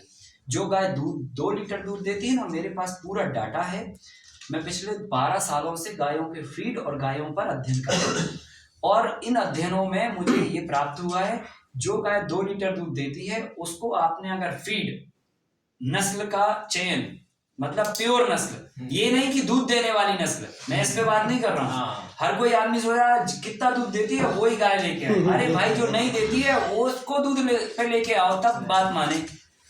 तो दुनिया जो है ना उसकी तरफ तो भाग रही है, लेकिन जहाँ पे कोई नजर नहीं है उस पे भी हमने काम किया। तो जो गाय दूध 2 लीटर दूध दे रही है वो गाय 8 लीटर तक आ गई। वाह, 2 लीटर जो गाय 8 लीटर ऑलरेडी दे रही है वो कहाँ जाएगी? वो 20-22 लीटर तक पहुंच रही है। तो आप कहाँ लगे हो यार जर्सी गाय को फॉलो करने के लिए जिसके अंदर कोई सेंसिटिविटी नहीं है, पेट अलग खराब बना रहता है उसका, वो हम दूध पिए जा रहे हैं तो हमारा भी पेट खराब हो रहा, गैस बन रही है। तो कुल मिला के आपको थोड़ा समझना पड़ेगा, अभी अपने फ्यूल के बारे में सोचना पड़ेगा। तो ये गाय को दूध देने से और ऐसा करने से बढ़िया आपके खेत में भी खुशहाली और घर में भी खुशहाली ऐसे करके आएगा। ये अध्ययन जो है वो आपको पीडीएफ के माध्यम से रीजन वाइज गायों का ब्रीड अलग अलग और अगर मान के चलो आपको लाइव देखना है ना तो कभी मौका लगे ना तो एक दिन के लिए आप सागर आना, पर अभी नहीं आना, आप आना अभी नहीं का मतलब आपके साथ मेरा कहने का मतलब ऐसा नहीं है, मेरे कहने का मतलब ये कि जनवरी फरवरी में आप आना तो आपको ये लेटेस्ट जो मैंने गायों का प्लान बताया है ना वो आपको एक फार्म पे जमीन पर दिखेगा। क्योंकि हमारा भी कैसा ना है कि हम कई जमीनों पे काम करते करते सीखते आ रहे, बढ़ते आ रहे, बराबर ना। तो अभी जिस हम जमीन पर है ना, अभी वहां पर हमने गौशाला नहीं बनाया है, मतलब अब वहां पे बनने वाला है और वो अभी बनने वाला है। तो वो आपको देखने को जनवरी में पूरा मिल जाएगा फुल फ्लैश में। जनवरी में कौन से वीक में? First second? आप तो 1 तारीख को ही आ जाए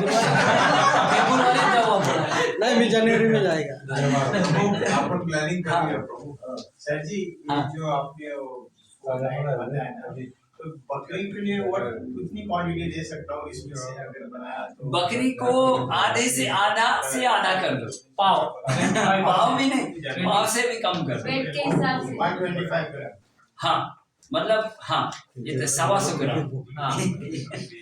आकाश सर, अभी आपने नीचे का और उसका खाने का बता दिया, अभी ऊपर वाला उसका छप्पर वो पूरा डायग्राम में दे देंगे। 15 फीट का हाइट होना चाहिए कम से कम, और अगर आप नेचुरल तरीके से जैसा हम लोग बना रहे हैं ना वो करते हैं तो 12 फीट हाइट देंगे। और ऊपर का छप्पर सर किससे किया जाए तो काफी वो कच्चा करना है, वो कच्चा करना है, ठीक है। तो ऐसे करके मैंने सुना था कि गोश अपना गोठे को यानी जो जहाँ रखते गाय वहाँ पानी से नहीं धोना चाहिए, कीचड़ होता है इसलिए नहीं धोना चाहिए। अच्छा। कोई दिक्कत नहीं, बाकी आप इस फर्श के अंदर तो धो भी सकते हो अपना जो है, बाकी आप नहलाओ बाहर ही, अंदर नहीं, है ना। लेकिन गाय को कितना टाइम में नहलाना चाहिए, ये एक बड़ा क्वेश्चन। लगभग 15 दिन में एक बार, है ना, बस 15 दिन में एक बार आइडल होता है, रोज का नहीं। गाय जब कीचड़ में रहते खाती है, जैसे हमारे घर के गाय वो भैंस के जैसे कीचड़ में खाती रहती है, तो उसको तो रोज नहलाने का। हाँ, अगर कीचड़ लगा है तो वो बात अलग है, फिर वो अलग है कि हमें जी धोना है ये। पर साइंटिफिकली अगर हम कहें कि वैसे करना है ना तो उसको 15 दिन ही इनफ होता है। वैसे गाय जो है ना कभी मतलब ऐसे नहीं होती कि उसने नहाया नहीं है हमारे टाइप का, गंदगी में नहीं बैठती, वो हमेशा फ्रेश ही रहती है पूरे टाइम। जब शाम को आती है तो पूरा कीचड़ रहते हैं। हाँ, वो अब अलग है, भैंसों की आदत लग गई होगी,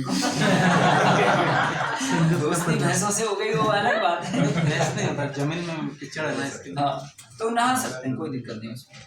अच्छा, ये तो हुई है गायों के बारे में बात। इसमें अगर कोई बात रह जाए तो वो पीडीएफ से आपको क्लियर होगा। क्या होगा ना, दूध निकालने के पहले बच्चे को कितना देना होगा?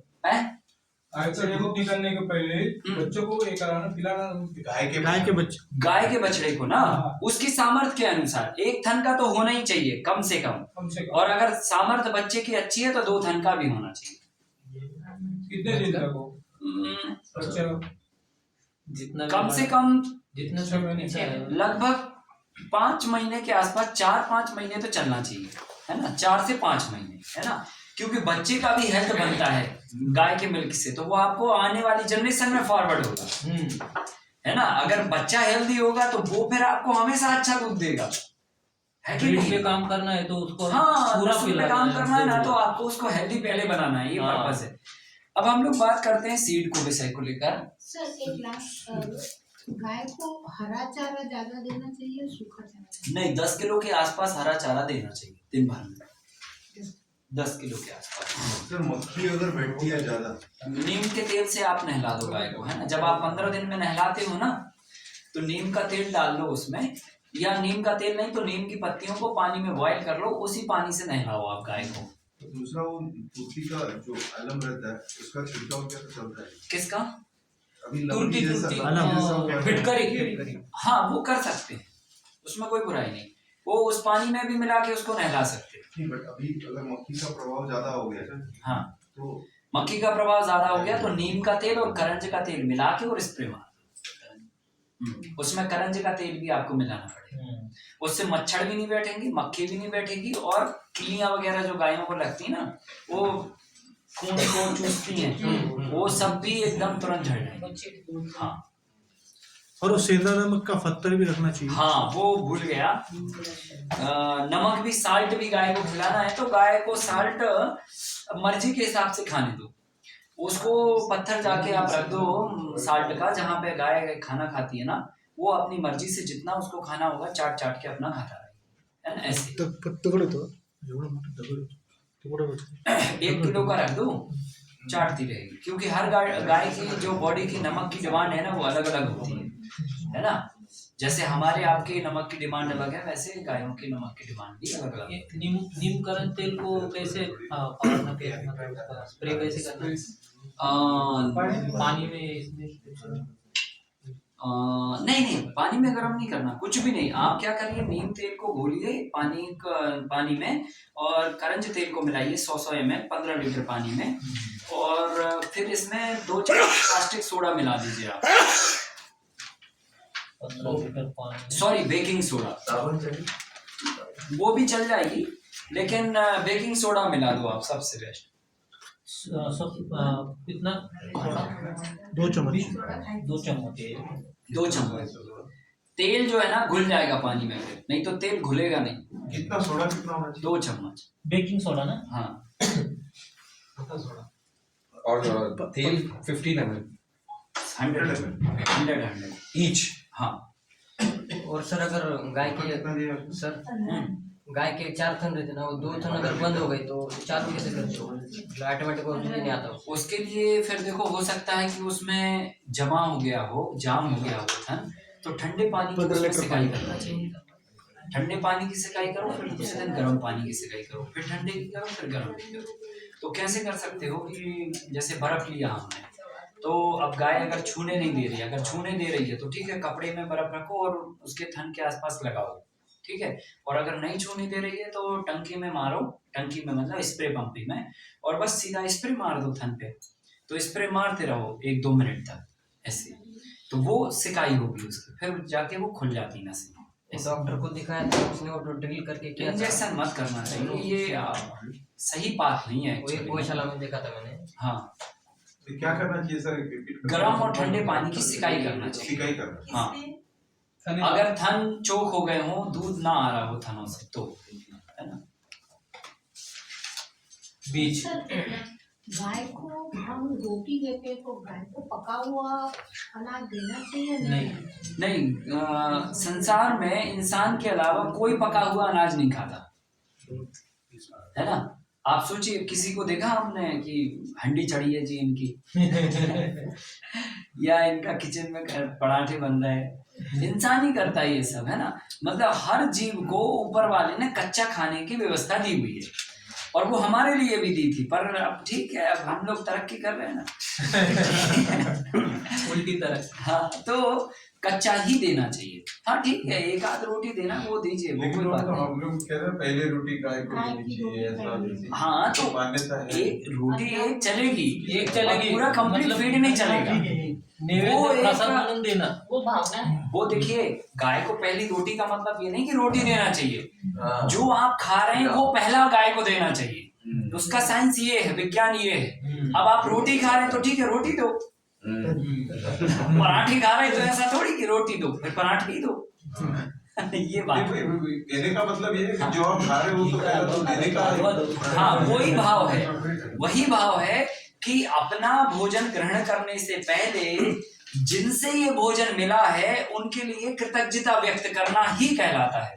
हाँ, वो भावना मत। अब वो रोटी आप खा रहे हैं तो ठीक है, रोटी दीजिए। वो रोटी का मतलब ये नहीं कि आप गाय को रोटी दे रहे हैं इसलिए उसको रोटी ही चाहिए, वो अलग बात। सर जख्म के लिए क्या करते हैं? हाँ? जख्म। हाँ, उसके लिए पीडीएफ में सारा डिटेल है, क्योंकि बहुत सारी गायों के लिए अलग अलग डिसीज होती है ना, तो उनके लिए क्या प्रिक्योर करना चाहिए, कैसे करना चाहिए, वो सब पीडीएफ में मिलेगा। वो आप चिंता नहीं। आगे का हाँ। बीज। अब हम लोग सीड पे आते हैं। बीज एक अपने आप में बहुत बड़ा इस धरती पर विज्ञान भी है और वरदान भी। विज्ञान इसलिए है क्योंकि बीजों के अंदर इतनी कुदरती व्यवस्था है कि पूरी सृष्टि चल रही है इन्हीं से। अगर बीज ना होते तो सृजन ही नहीं होता इस सृष्टि का, है ना। तो बीज बहुत अपने आप में इम्पोर्टेंट रोल प्ले करता है। दूसरा, बीजों का जो महत्व है वो मतलब अगर हम ये कहें डीप में जाके कि देसी जो बीज होते हैं उनके अंदर कुदरत ने जो गुण दिए थे वो गुण आपको मिलते हैं। ये इंपॉर्टेंस होता है देसी बीजों का। मतलब आप समझ लो, आपको ऊपर वाले ने बनाया, ठीक है, तो आपका फ्यूल भी ऊपर वाले ने बनाया। जैसे मान के चलो हमने एक सॉफ्टवेयर बनाया, वो चलेगा कैसे वो जिसने बनाया उसको पता है, सही है कि नहीं है। गाड़ी टू व्हीलर जिसने बनाई, जिसने इंजन बनाया उसको पता है ये डीजल से चलेगा या पेट्रोल से चलेगा। तो कुल मिला के आपको ऊपर वाले ने बनाया है तो उसको पता है कि आपका इंजन कैसे चलेगा और आपके इंजन को जरूरत क्या क्या है। तो उस जरूरत के हिसाब से कुदरत ने बीजों का डिजाइन किया। हल्दी बनाया उसने, पपीता बनाया, फ्रूट्स बनाए, सब्जियां बनाई, अनाज बनाए, सब कुछ बनाया।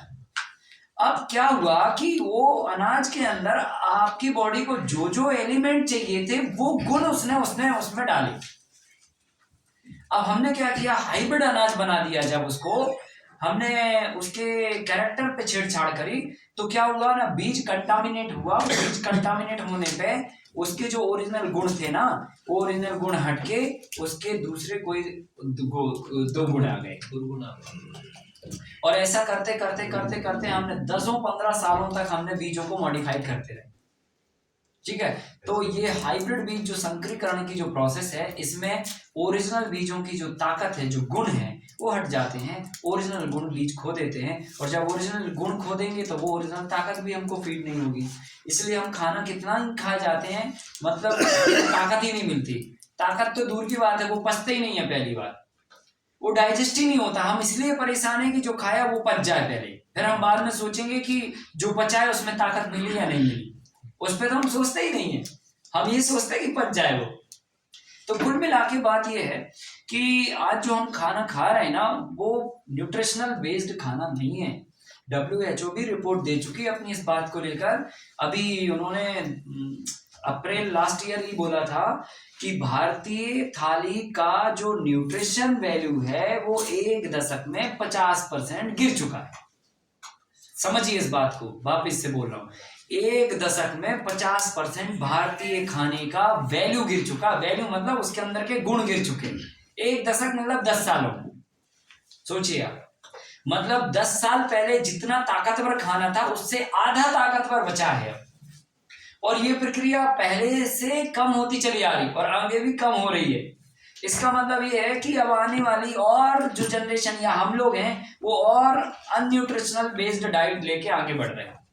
तो ताकत हमारी दिन प्रतिदिन कम हो रही है और हमें कम ताकत वाला दिन प्रतिदिन फीड मिल रहा है। कारण क्योंकि जो बीजों में हम मॉडिफिकेशन कर रहे हैं, क्योंकि सब कुछ बीज ही है, बीज जैसा डलेगा जी वैसे ही पौधा बनेगा, पौधे के अंदर भी वही ताकत आएगी, वही ताकत आपकी बॉडी के अंदर आने वाली है, वही ताकत आपके जीन्स में आने वाली है, वही ताकत आप डीएनए में आने वाला है।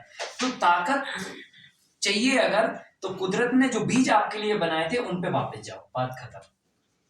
उसमें बीच में दिमाग मत लगाओ, क्योंकि ये फ्यूल उसने बनाया था और उसी फ्यूल पे आपकी गाड़ी चलेगी, ऐसा आप समझ लीजिए। अब हमें क्या करना है, उन देसी बीजों पे काम करना है।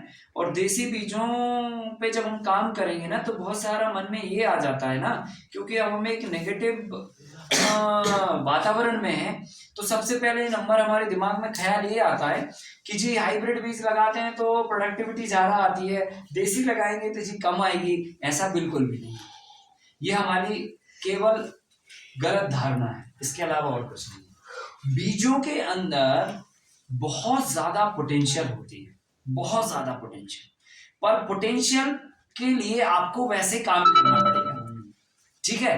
अब वो पोटेंशियल गेन, अच्छा आप अंदाजा करिए, कभी भी आप जंगल में जाइए, कोई भी ऐसे फल वाले पेड़ को देखिए जो फलता है, और वही पेड़ आप अपने यहाँ खेत पे लगाइए और उसका फलन देख लीजिए, और जंगल वाले पेड़ का फलन देख लीजिए कैसे फलते हैं वो। आपको समझ में आ जाएगा, खेत में 10 फूल और फल लगाने में 50 स्प्रे करेंगे आप, और उधर पे 1000 फूल लगाने में उनको कुछ नहीं करना पड़ता है, क्योंकि वो ओरिजिनल जेनेटिकली प्योर है, उनके अंदर वो सामर्थ्य है, वो ताकत है, वो हवा में भी नहीं झड़ते, ना ही वो उनके फूल ड्रॉप होते हैं, ना फल ड्रॉप होते हैं, ना अनमेच्योरिटी होती है, कुछ भी नहीं होता उनके अंदर।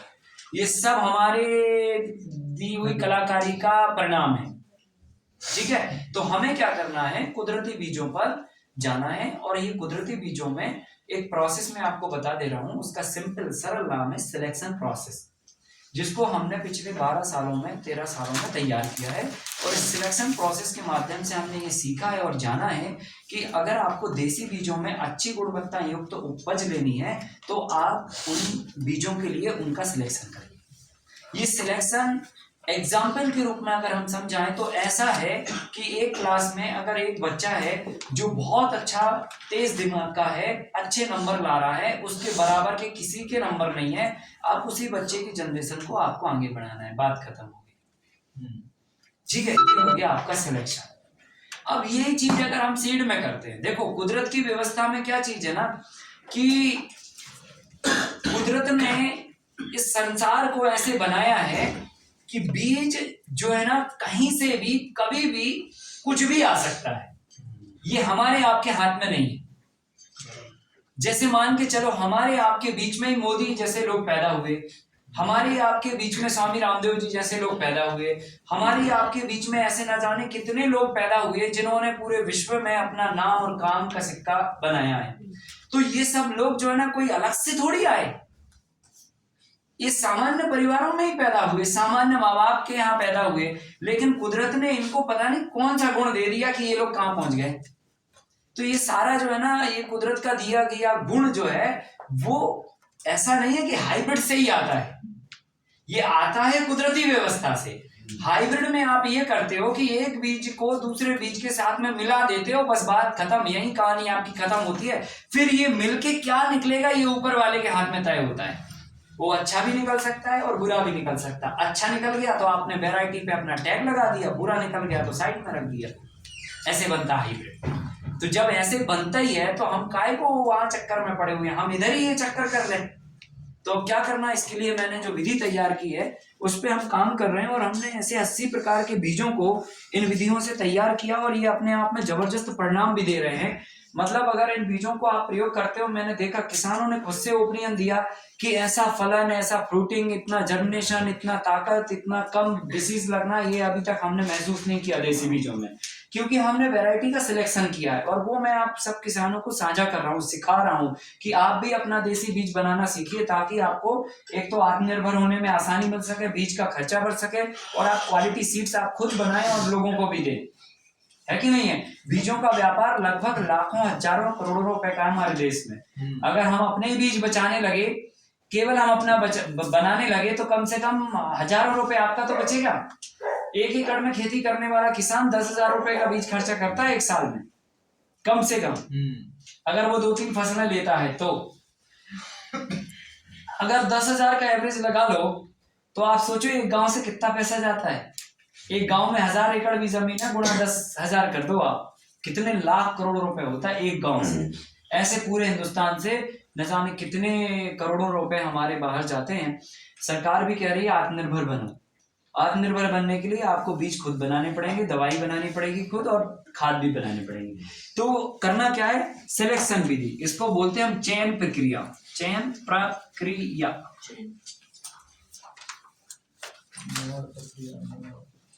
अब इसमें हमें सबसे पहले नंबर क्या करना है, मतलब चेन रिएक्शन, सिलेक्शन प्रोसेस। जन्म के समय पौधे का चयन करना। अब ये कैसे होगा, ये ऐसे होगा कि जब आपने पूरा एक खेत बोया है तो आपको क्या करना, पूरे खेत को चयन नहीं करना है, आपको तो जितना अगले साल के लिए बीज चाहिए ना उतना चयन करना है। तो मान के चलो ये बोर्ड पूरा खेत है, पर हमने क्या किया, ये बोर्ड में से ये पूरा खेत, फॉर एग्जाम्पल ये पूरा खेत है, ये खेत में से इतना कॉर्नर हमने सिलेक्ट कर लिया कि जी हम बस इसको, इसमें अपना मॉनिटरिंग करेंगे और इसमें हम अपनी सिलेक्शन प्रोसेस लगाएंगे, बाकी खेत को अपने जैसा हो रहा है वैसे होने देंगे। तो हमने क्या करना है, ये खेत में हमने इतना सिलेक्शन कर लिया इस एरिया का, और इसमें हमने जन्म के समय मॉनिटरिंग किया। पहले जब हमने पूरे खेत को बो के फ्री हो गए तो इतने समय में, मतलब 10 दिन में या 5 दिन में जो भी जर्मिनेशन हुआ, वो टाइम पे खेत पे गए, देखा ये एरिया में कितने ऐसे पौधे हैं जिनका जर्मिनेशन फास्ट हुआ, सबसे पहले हुआ। जिनका सबसे पहला हुआ वही शारीरिक रूप से मजबूत पौधे हुए, और जो निकलने की कोशिश कर रहे हैं, मिट्टी को इधर उधर कर रहे हैं अभी, वो समझ लो शारीरिक रूप से वीक हैं वो पौधे। अगर उनके बीज आगे मिल गए और आपने मिला दिए तो वो सारी जनरेशन को कमजोर करेंगे, क्योंकि वो गुण अच्छों में भी आएंगे। भाई एक गुण एक के पास है, बहुत ताकत है और मतलब ठीक है उसके अंदर अलग गुण है, लेकिन कोई दुर्गुण वाला आके व्यक्ति उसके अंदर मिलेगा तो ताकत के गुण भी इफेक्ट तो होंगे ना दुर्गुण से मिलने के बाद। करेक्ट, ठीक है, तो 2 गुण इसके आएंगे, 2 इसके आएंगे, तो कुल मिला के हमें क्या करना, जन्म के समय ही फिल्टर लगा देना, ऐसे पौधों को अलग कर देना जो जमने की कोशिश कर रहे हैं, उनको आप उखाड़ के साइड में कर दो, और जो पौधे एकदम से जर्मिनेशन आ गए उनको रहने दो। तो फॉर एग्जाम्पल अगर यहाँ पे 100 पौधे थे तो आपने यहाँ पे सिलेक्शन किया तो 10 पौधे हट गए, बराबर 90 पौधे बचे टोटल आगे। सर वही सेक्शन में ना जो आपने मार्क उतने ही सेक्शन, बाकी तो सबको उगने बाकी में तो अनाज खाना है आपको, तो कोई दिक्कत नहीं है, सबको आने दो, ठीक है।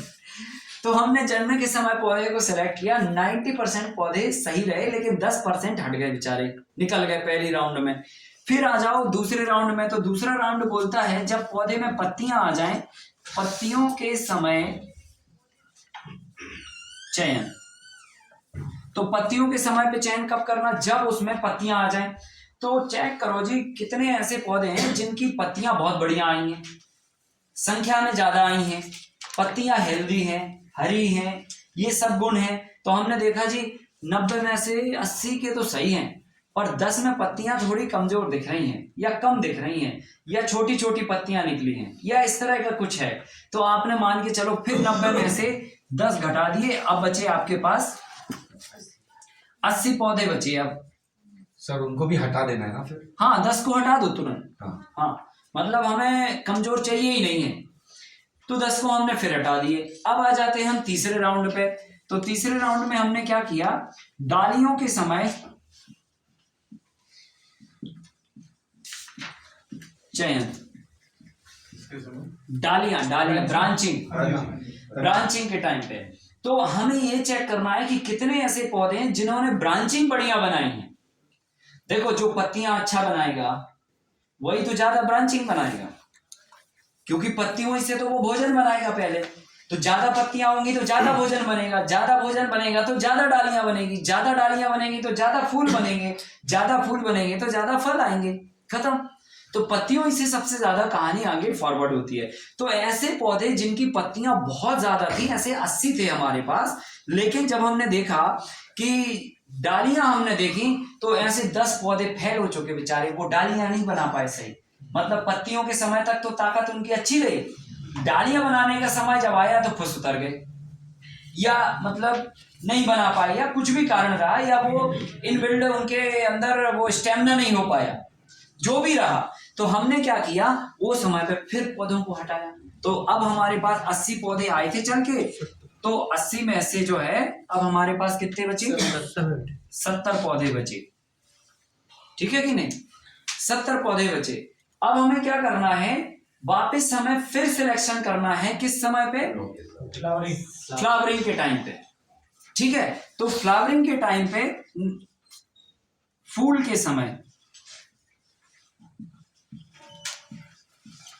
चयन, फूल के समय पे चयन करना है। फूल के समय पे कैसे? सबसे ज्यादा फ्लावर्स आते हैं, फूल के समय पे चयन करना है। तो फूल के समय पे कैसे चयन करोगे? आपको ये देखना है कितने ऐसे हमारे प्लांट हैं जिनमें फूल बहुत ज्यादा आ रहे हैं और कलर भी सही है, फूल भी हेल्दी है, सब कुछ फिट है, मतलब जो है ना ये इस राउंड में भी आगे निकल जाएंगे। फूल अगर बेटर है, संख्या में ज्यादा है, कलर अच्छा है, जो कलर बताया गया था वही कलर है, बदला नहीं है, चमक अच्छी है, साइज शेप सब कुछ फिट फाट दिख रहा है आपको, उन पौधों को रखिए। और जिनमें अगर आपको लग रहा है कि नहीं इनमें फूल कम आए, डालियां तो सही आई थी लेकिन फूल इनमें कम लगे, या मान के चलो फूल झड़ गए, ये भी हो सकता है कि कुछ में फूल झड़ गए, तो जिनमें ज्यादा फूल और अच्छे फूल और हेल्दी फूल हैं अगर, तो उन पौधों का चयन कर लीजिए। तो 70 थे आपके पास, फिर 10 घट गए, अब यहाँ पे 60 बचे आपके। और अब लास्ट राउंड बचता है फल के समय चयन करना। अब आपके पास 60 पौधे यहाँ पे बचे थे। अब फल के समय जब आप चयन करेंगे तो फल में आपको ये चेक करना है कि देखो फूल तो सही आए उसमें, लेकिन वो फल में 100 के 100 नहीं बदल पाए, है ना। अब हार्मोन्स का डिस्टरबेंस था किसी पौधे के अंदर इनबिल्ड, है ना, हार्मोन्स उसके डिस्टर्ब थे प्लांट्स के अंदर, तो वो क्या करेगा कि फूल तो खूब बना लेगा लेकिन वो सारे फल में कन्वर्ट नहीं कर पाएगा, तो वो भी हमारे लिए सही नहीं है। तो हमने क्या किया, वो टाइम पे भी ऐसे 10 पौधे मान के चलो थे एग्जाम्पल, हमने उनको भी हटा दिया। अब आपके पास 50 पौधे बचे और इन 10 पौधों को आप अब यहाँ पे हटाएंगे नहीं, उनको केवल मार्क करेंगे, क्योंकि अब फल बन चुके हैं जी। तो फले हुए पौधे अलग करना खेत से ये तो सही बात नहीं है। तो आपको क्या करना है कि आपको केवल फ्लावर्स के टाइम पे और वो सॉरी फल के टाइम पे उनको सिलेक्ट कर देना है अलग से, और उसमें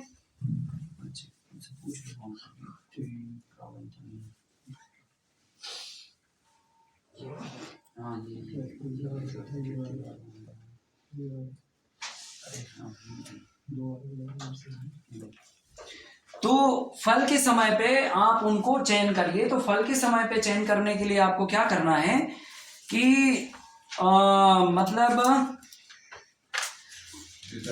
बड़े ज्यादा नंबर, हाँ, जिनमें ज्यादा नंबर आए हैं, फल की संख्या जिनमें ज्यादा आई हुई है वही पौधे आपको सिलेक्ट करना, बाकी में आप क्रॉस मार दीजिए। मतलब जो है ना, या तो सही का निशान लगा दो जो सही है, और या जो मतलब सही परफॉर्मेंस पे नहीं है उनमें कट्टिस का निशान लगा दो, ठीक है कि नहीं। तो ये चीज जो है ना आपको कर देनी है, और जिनमें कट्टिस के निशान लगाए वो पूरे खेत के साथ में आप हार्वेस्ट कर लो, और जिनमें सही के निशान लगाए हैं उनको आप अलग हार्वेस्ट करो। अब इनको अलग हार्वेस्ट करने के बाद आपको क्या करना है, इसके बाद एक और प्रोसेस है। हार्वेस्टिंग के बाद क्या होगा कि कुछ ऐसे फल होंगे जिनके अंदर दाने की साइज जी छोटी होगी। ऐसा भी हो सकता है कि दाने की साइज छोटी रह गई, फली तो बाहर से बड़ी दिख रही थी लेकिन 2 दाने सही थे, एक अंदर छोटा रह गया, तो उनको हम क्या करेंगे, ग्रेडिंग कर देंगे। यहाँ पे 6वें पॉइंट पे ग्रेडिंग करना, ठीक है, लिख भी सकते हैं अपन यहाँ पे 6वां पॉइंट ग्रेडिंग करना। हाँ,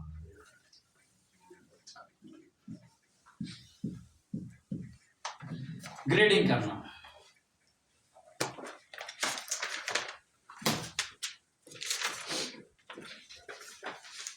ठीक है, अब हमने क्या किया, ग्रेडिंग कर दिया। ग्रेडिंग करने पे जो अच्छे अनाज थे वो हमने साइड कर लिए। अब उन अनाजों को 3 दिन तक हम कड़ी धूप में सुखाएंगे, ठीक है ना। कड़ी धूप में सुखाएंगे।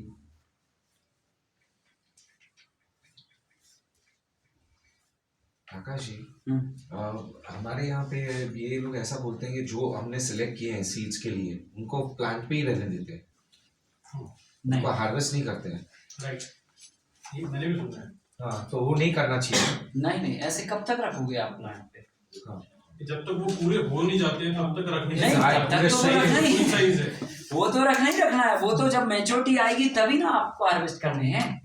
तो जो उसमें बेस्ट है, जो आप वो तो बेस्ट हम लोग सिलेक्ट करते ही आए ना, बेस्ट सिलेक्ट करते ही आए। ये सिलेक्शन प्रोसेस ही है बेस्ट सिलेक्ट करने की, है ना। तो हर एक स्टेज पर हमने सिलेक्ट करके और यहाँ तक पहुंच गए। अब हमने क्या किया, बीज को जब तक पौधे पे वो ड्राई नहीं हो गए तब तक हमने उनको निकाला नहीं है इससे। ड्राई होने के बाद जब हम निकालेंगे, मैच्योरिटी पे ही निकालोगे ना, तो निकालने के बाद फिर 3 दिन तक आपको धूप में सुखाना है, कड़ी धूप। हाँ, फिर उसके बाद आप उनको पैक करके रखना है। सब पैकिंग कैसे करना है और कहाँ रखना है? तो पैक करने का मतलब ये होता है, मैं बता रहा हूँ तरीका उसका, कि जैसे आपने धूप में रखा बीजों को, तो क्या होगा कि धूप में रखेंगे तो धीरे धीरे करके वो बीज जो है ना, मतलब गर्म हो जाएंगे।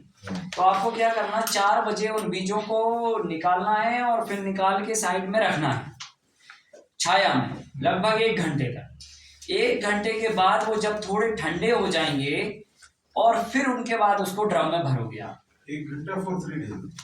हाँ, 1 घंटा, 1 से 1.5 घंटा। तो आप तो टाइम लिख लो सीधा। हमें धूप से 4 बजे उठाना है बीजों को। 3 दिन के बाद 3 दिन के बाद धूप में से बीजों को हमने उठाया और 1 से 2 घंटे तक हमने उनको छाया में रखा ताकि उनकी गर्मी शांत हो जाए। अगर हम गर्म बीज ड्रम में भर देंगे तो उनकी जो हीट होगी ना, उससे वाष्प बनेगी, वाष्प से पानी बनेगा, पानी से कीड़े आएंगे।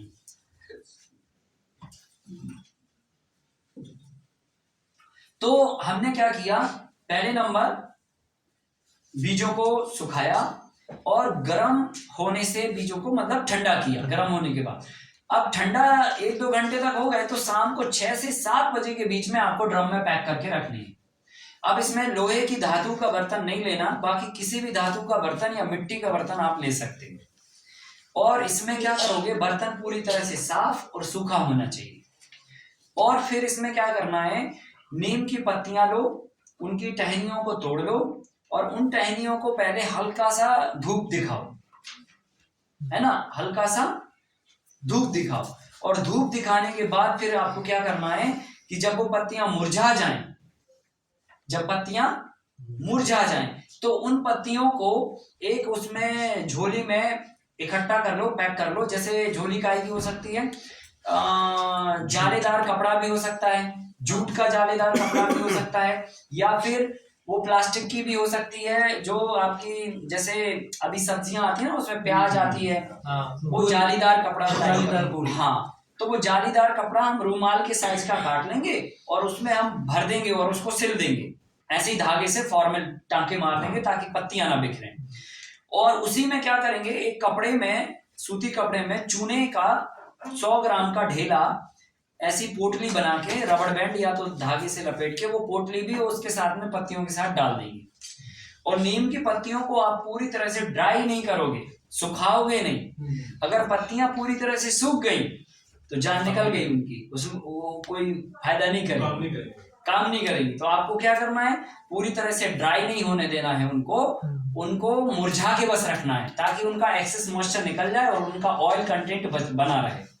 अब जब वो पत्ती की थैली कंप्लीट चूने के साथ जमीन के सरफेस पर, मतलब बर्तन के सरफेस पर आप डालोगे और फिर अनाज भरोगे, फिर एक बीच में डालोगे, फिर अनाज भरोगे, फिर ऊपर से डालोगे और फिर उसको एयरटाइट बर्तन को पैक करोगे, तो क्या होगा कि नीम की जो पत्ती है ना वो भाप बनाएगी। अब क्योंकि उसका पूरा सूखा नहीं है तो वो आधी सूखी पत्ती तो भाप बनाएगी ना, और भाप बनाएगी तो आप कहोगे कि भाप में फिर वो मॉइस्चर, तो मॉइस्चर को खत्म करने के लिए चूना डाल दिया अपन ने तुरंत, कि अगर भाप बनेगी तो चूना उसको कंट्रोल करेगा, और चूने को मॉइस्चर मिलेगी तो वो भी एक तरह से एक ऐसी हवा क्रिएट करेगा, वो मतलब एक गंध क्रिएट करेगा जो नीम और चूना दोनों गंध पूरे ड्रम में फैल जाएंगे और फिर कोई जर्म पैदा नहीं हो पाएगा।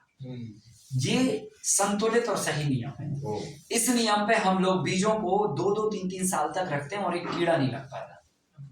हम लोग बैरल में 200-200 लीटर के बैरल में और 500-500 लीटर के बैरलों में, सैकड़ों बैरल है हमारे पास, उन बैरलों में हम बीज को रिजर्व करके रखते हैं। तो ये बीज हमारे कभी खराब नहीं होते। हमें टनों से रखना पड़ता है। गेहूं की हमारे पास 16 वेराइटियां हैं और बाकी अनाजों को सबको मिला के 80 वेराइटियां। एक वेराइटी के लिए 5-5, 7-7 ड्रम लग जाते हैं। तो ऐसे करके हम लोग बीज रखते हैं। एयर टाइट होते हैं क्या सारे वेसल्स जो? फिर ड्रम एयर टाइट होगा। हाँ, फिर ड्रम एयर टाइट होगा। या तो ढक्कन वाला बर्तन लो, तो उसमें पॉलीथीन ऊपर से लगा के उसके मुंह पे ढक्कन कस दो अच्छे से, है ना। और या तो फिर आप वैसा अगर कर रहे हैं तो ऊपर से एक पॉलीथीन डालो, फिर उसके बाद एक बैनर टाइप का कुछ डाल दो, फ्लैक्स टाइप का कुछ, और फिर उसको रबड़ से ट्यूब से बैंड कर दो पूरी तरह से, अगर उसमें ढक्कन नहीं है बर्तन में तो। ऐसा करके जो ये रहते थे और पाउडर से उसको लिप के बनाते थे, वो भी एयर टाइट ही हो जाते हैं। हाँ, बिल्कुल हो जाते हैं। आप भी कर सकते हो वैसा। कुल मिला के एयर नहीं जाना चाहिए, पर्पस ये है। तो एयर टाइट करने से ये पूरी तरह से एकदम प्रोटेक्ट रहते हैं। फिर 2 साल बाद भी अगर इन बीजों को निकालोगे तो बीज आपके एज इट इज, ये इतना जबरदस्त है। जी वापस एक बार ये चूने की पोटली और ये नीम की पोटली का खली वो कैसे रखना है वो बताएंगे। देखिए, प्लास्टिक के जालीदार कपड़े में नीम की पत्तियों को तोड़कर उनको 10 मिनट धूप में दिखाओ। सुखाना नहीं है, मुरझाना है पत्ती को, और मुरझाई हुई पत्ती को लगभग 100-200 ग्राम पत्तियां, है ना, और एक रूमाल के माफिक कितने उस एरिया में भर दीजिए, और फिर उसमें 100 ग्राम चूने का ढेला भी एक अलग कपड़े में बांध के रखना है। लेकिन वो नीम के सेट में ही डालना है, नीम के साथ में ही डालना, क्योंकि अलग अलग डालने से ये होगा ना, फिर फिल्टर करने में आपको तकलीफ होगी। चूना ऐसे डालोगे वो पूरा अनाज में बिखर जाएगा, पाउडर हो जाएगा।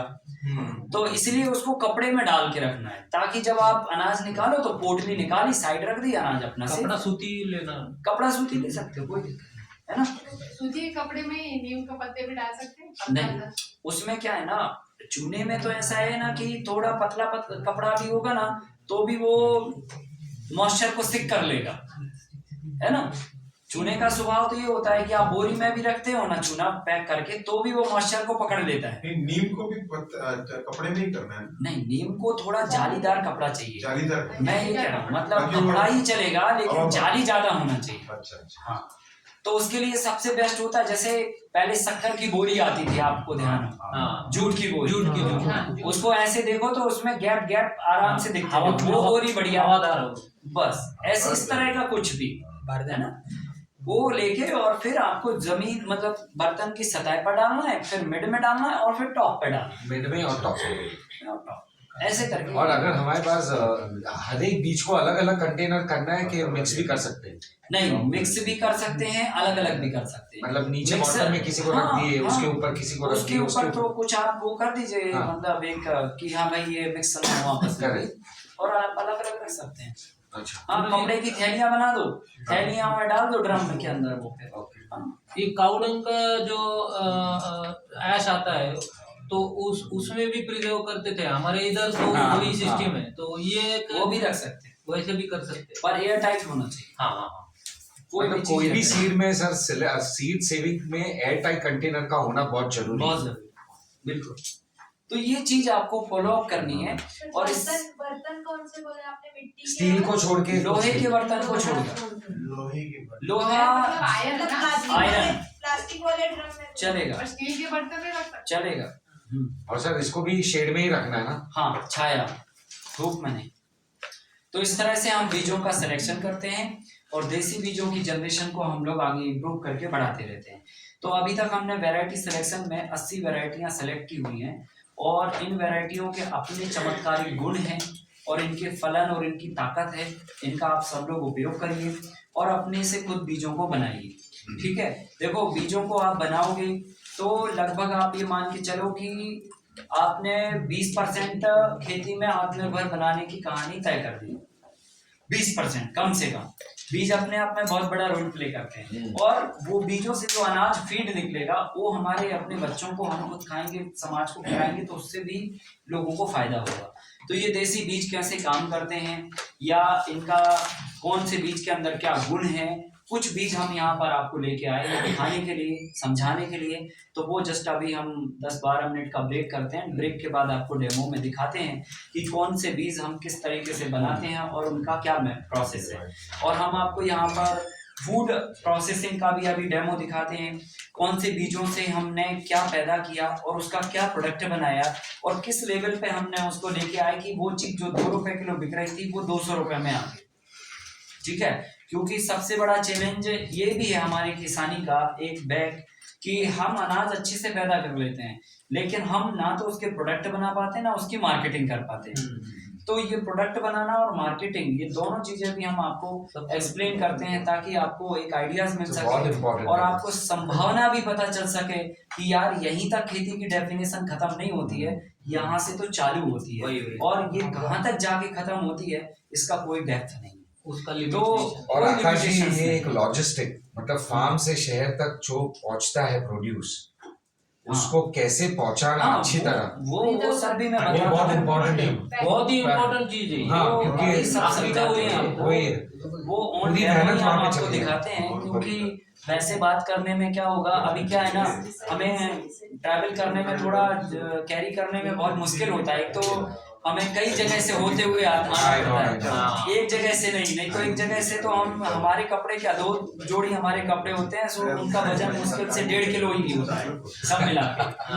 बाकी तो हम सब यही लेके चलते हैं, लेकिन हम लेके इसलिए नहीं चल पाते क्योंकि ट्रैवल कई जगह से करके आना पड़ता है। तो पता चला घर से 20 किलो लेके चले थे, इधर आए तो 5 किलो बचा, ये भी हो जाता है कई बार। तो हालांकि हम आपके लिए पूरा का पूरा पैकेट बंद करके ही लेके आए हैं ताकि आपको हर चीज दिखा समझा पाए और उसके महत्व भी समझा पाए। तो ये आप देखिए, और मेरा वापस से एक बार कहना है कि आप 2 महीने के बाद एक बार सागर जरूर आइए। आप फॉर्मल विजिट करने के लिए आइए, आपको दाल बाटी खिलाएंगे या तो भाजी और आलू खिलाना, आलू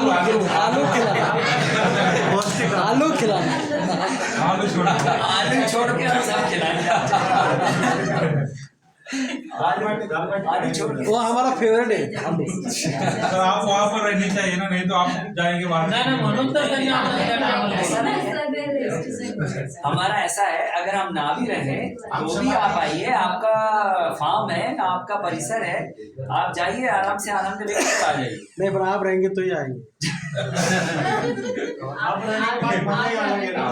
ठीक है, हमारे रहने पे आइए, कोई बात नहीं है। नहीं, जनवरी के पहले हफ्ते आ रहे हैं, हमारा पूरा ग्रुप आएगा। आप आइए, जनवरी के पहले हफ्ते जाएंगे। क्या है, देखने से जिज्ञासा क्रिएट होती है, बराबर, और कॉन्सेप्ट भी क्लियर होता है। अभी जो मैं बात बोल रहा हूँ ना, इसमें आपको हो सकता है कि 10% बात ही समझ में आ रही हो, लेकिन कॉन्फिडेंस नहीं आ पा रहा। हो सकता है कि आ भी जाए थोड़ा बहुत, लेकिन थोड़ा बहुत से काम नहीं चलेगा, पूरा चाहिए, पूरा कॉन्फिडेंस चाहिए। तो उसके लिए आप एक बार देखने भी आइए क्या हो रहा है, देखें तो जरा कैसे होता है। तो बीज देखिए कैसे रख रहे हैं, अच्छा देखो जरा चेक करो कि इनका खराब तो नहीं हुआ है। ये सब जब आप जजमेंट करोगे ना, तो आपको अंदर से कॉन्फिडेंस आएगा कि हाँ वाकई में यार ये ऐसे हो रहा है, तो आपको रियलाइज होता है। थोड़े दिन के बाद आओ, अभी क्या है थोड़ा तैयारी रह गया था, काफी चीजें अपडेट हो गई हैं, अभी थोड़ा और काम रह गया है, तो वो 2-3 महीने के अंदर हो जाएगा। ये हम लोग क्या करेंगे, 42 का बस आता है, हम लोग सब जनवरी के फर्स्ट वीक में आएंगे, तो 17 सीटर तो फिक्स लोग हैं। और आकाश जी ऑलरेडी आधे लोगों ने तो प्रोजेक्ट बना ही लिया है, मतलब बस आपके आशीर्वाद की जरूरत है। मैं आपके साथ में हमेशा हूँ, और लोग कहते हैं कि मैं आपके साथ में हूँ, लेकिन मैं ये नहीं बोलता हूँ, मैं कहता हूँ आपके मैं पीछे भी हूँ और आगे भी। नहीं, दोनों जरूरी है, आगे बहुत जरूरी है। तो पीछे अगर आप थोड़ा भी हिम्मत करेंगे ना, तो हम आपको गिरने नहीं देंगे, और थोड़ा भी आप अगर हाथ आगे बढ़ाएंगे ना, तो हम खींचेंगे आपको। तो ये चीज जो है ना, आपको हम पूरा सब, क्योंकि हमारे को कोई लेना देना नहीं है, मतलब हमारे को अपनी लाइफ से कोई मतलब ही नहीं है। हमारा मतलब केवल इतना है कि हमारे हिंदुस्तान में धरती हमारी विषमुक्त हो जाए और हर थाली में विषमुक्त अन्न जाए, इसके अलावा हमारा कोई दूसरा काम ही नहीं।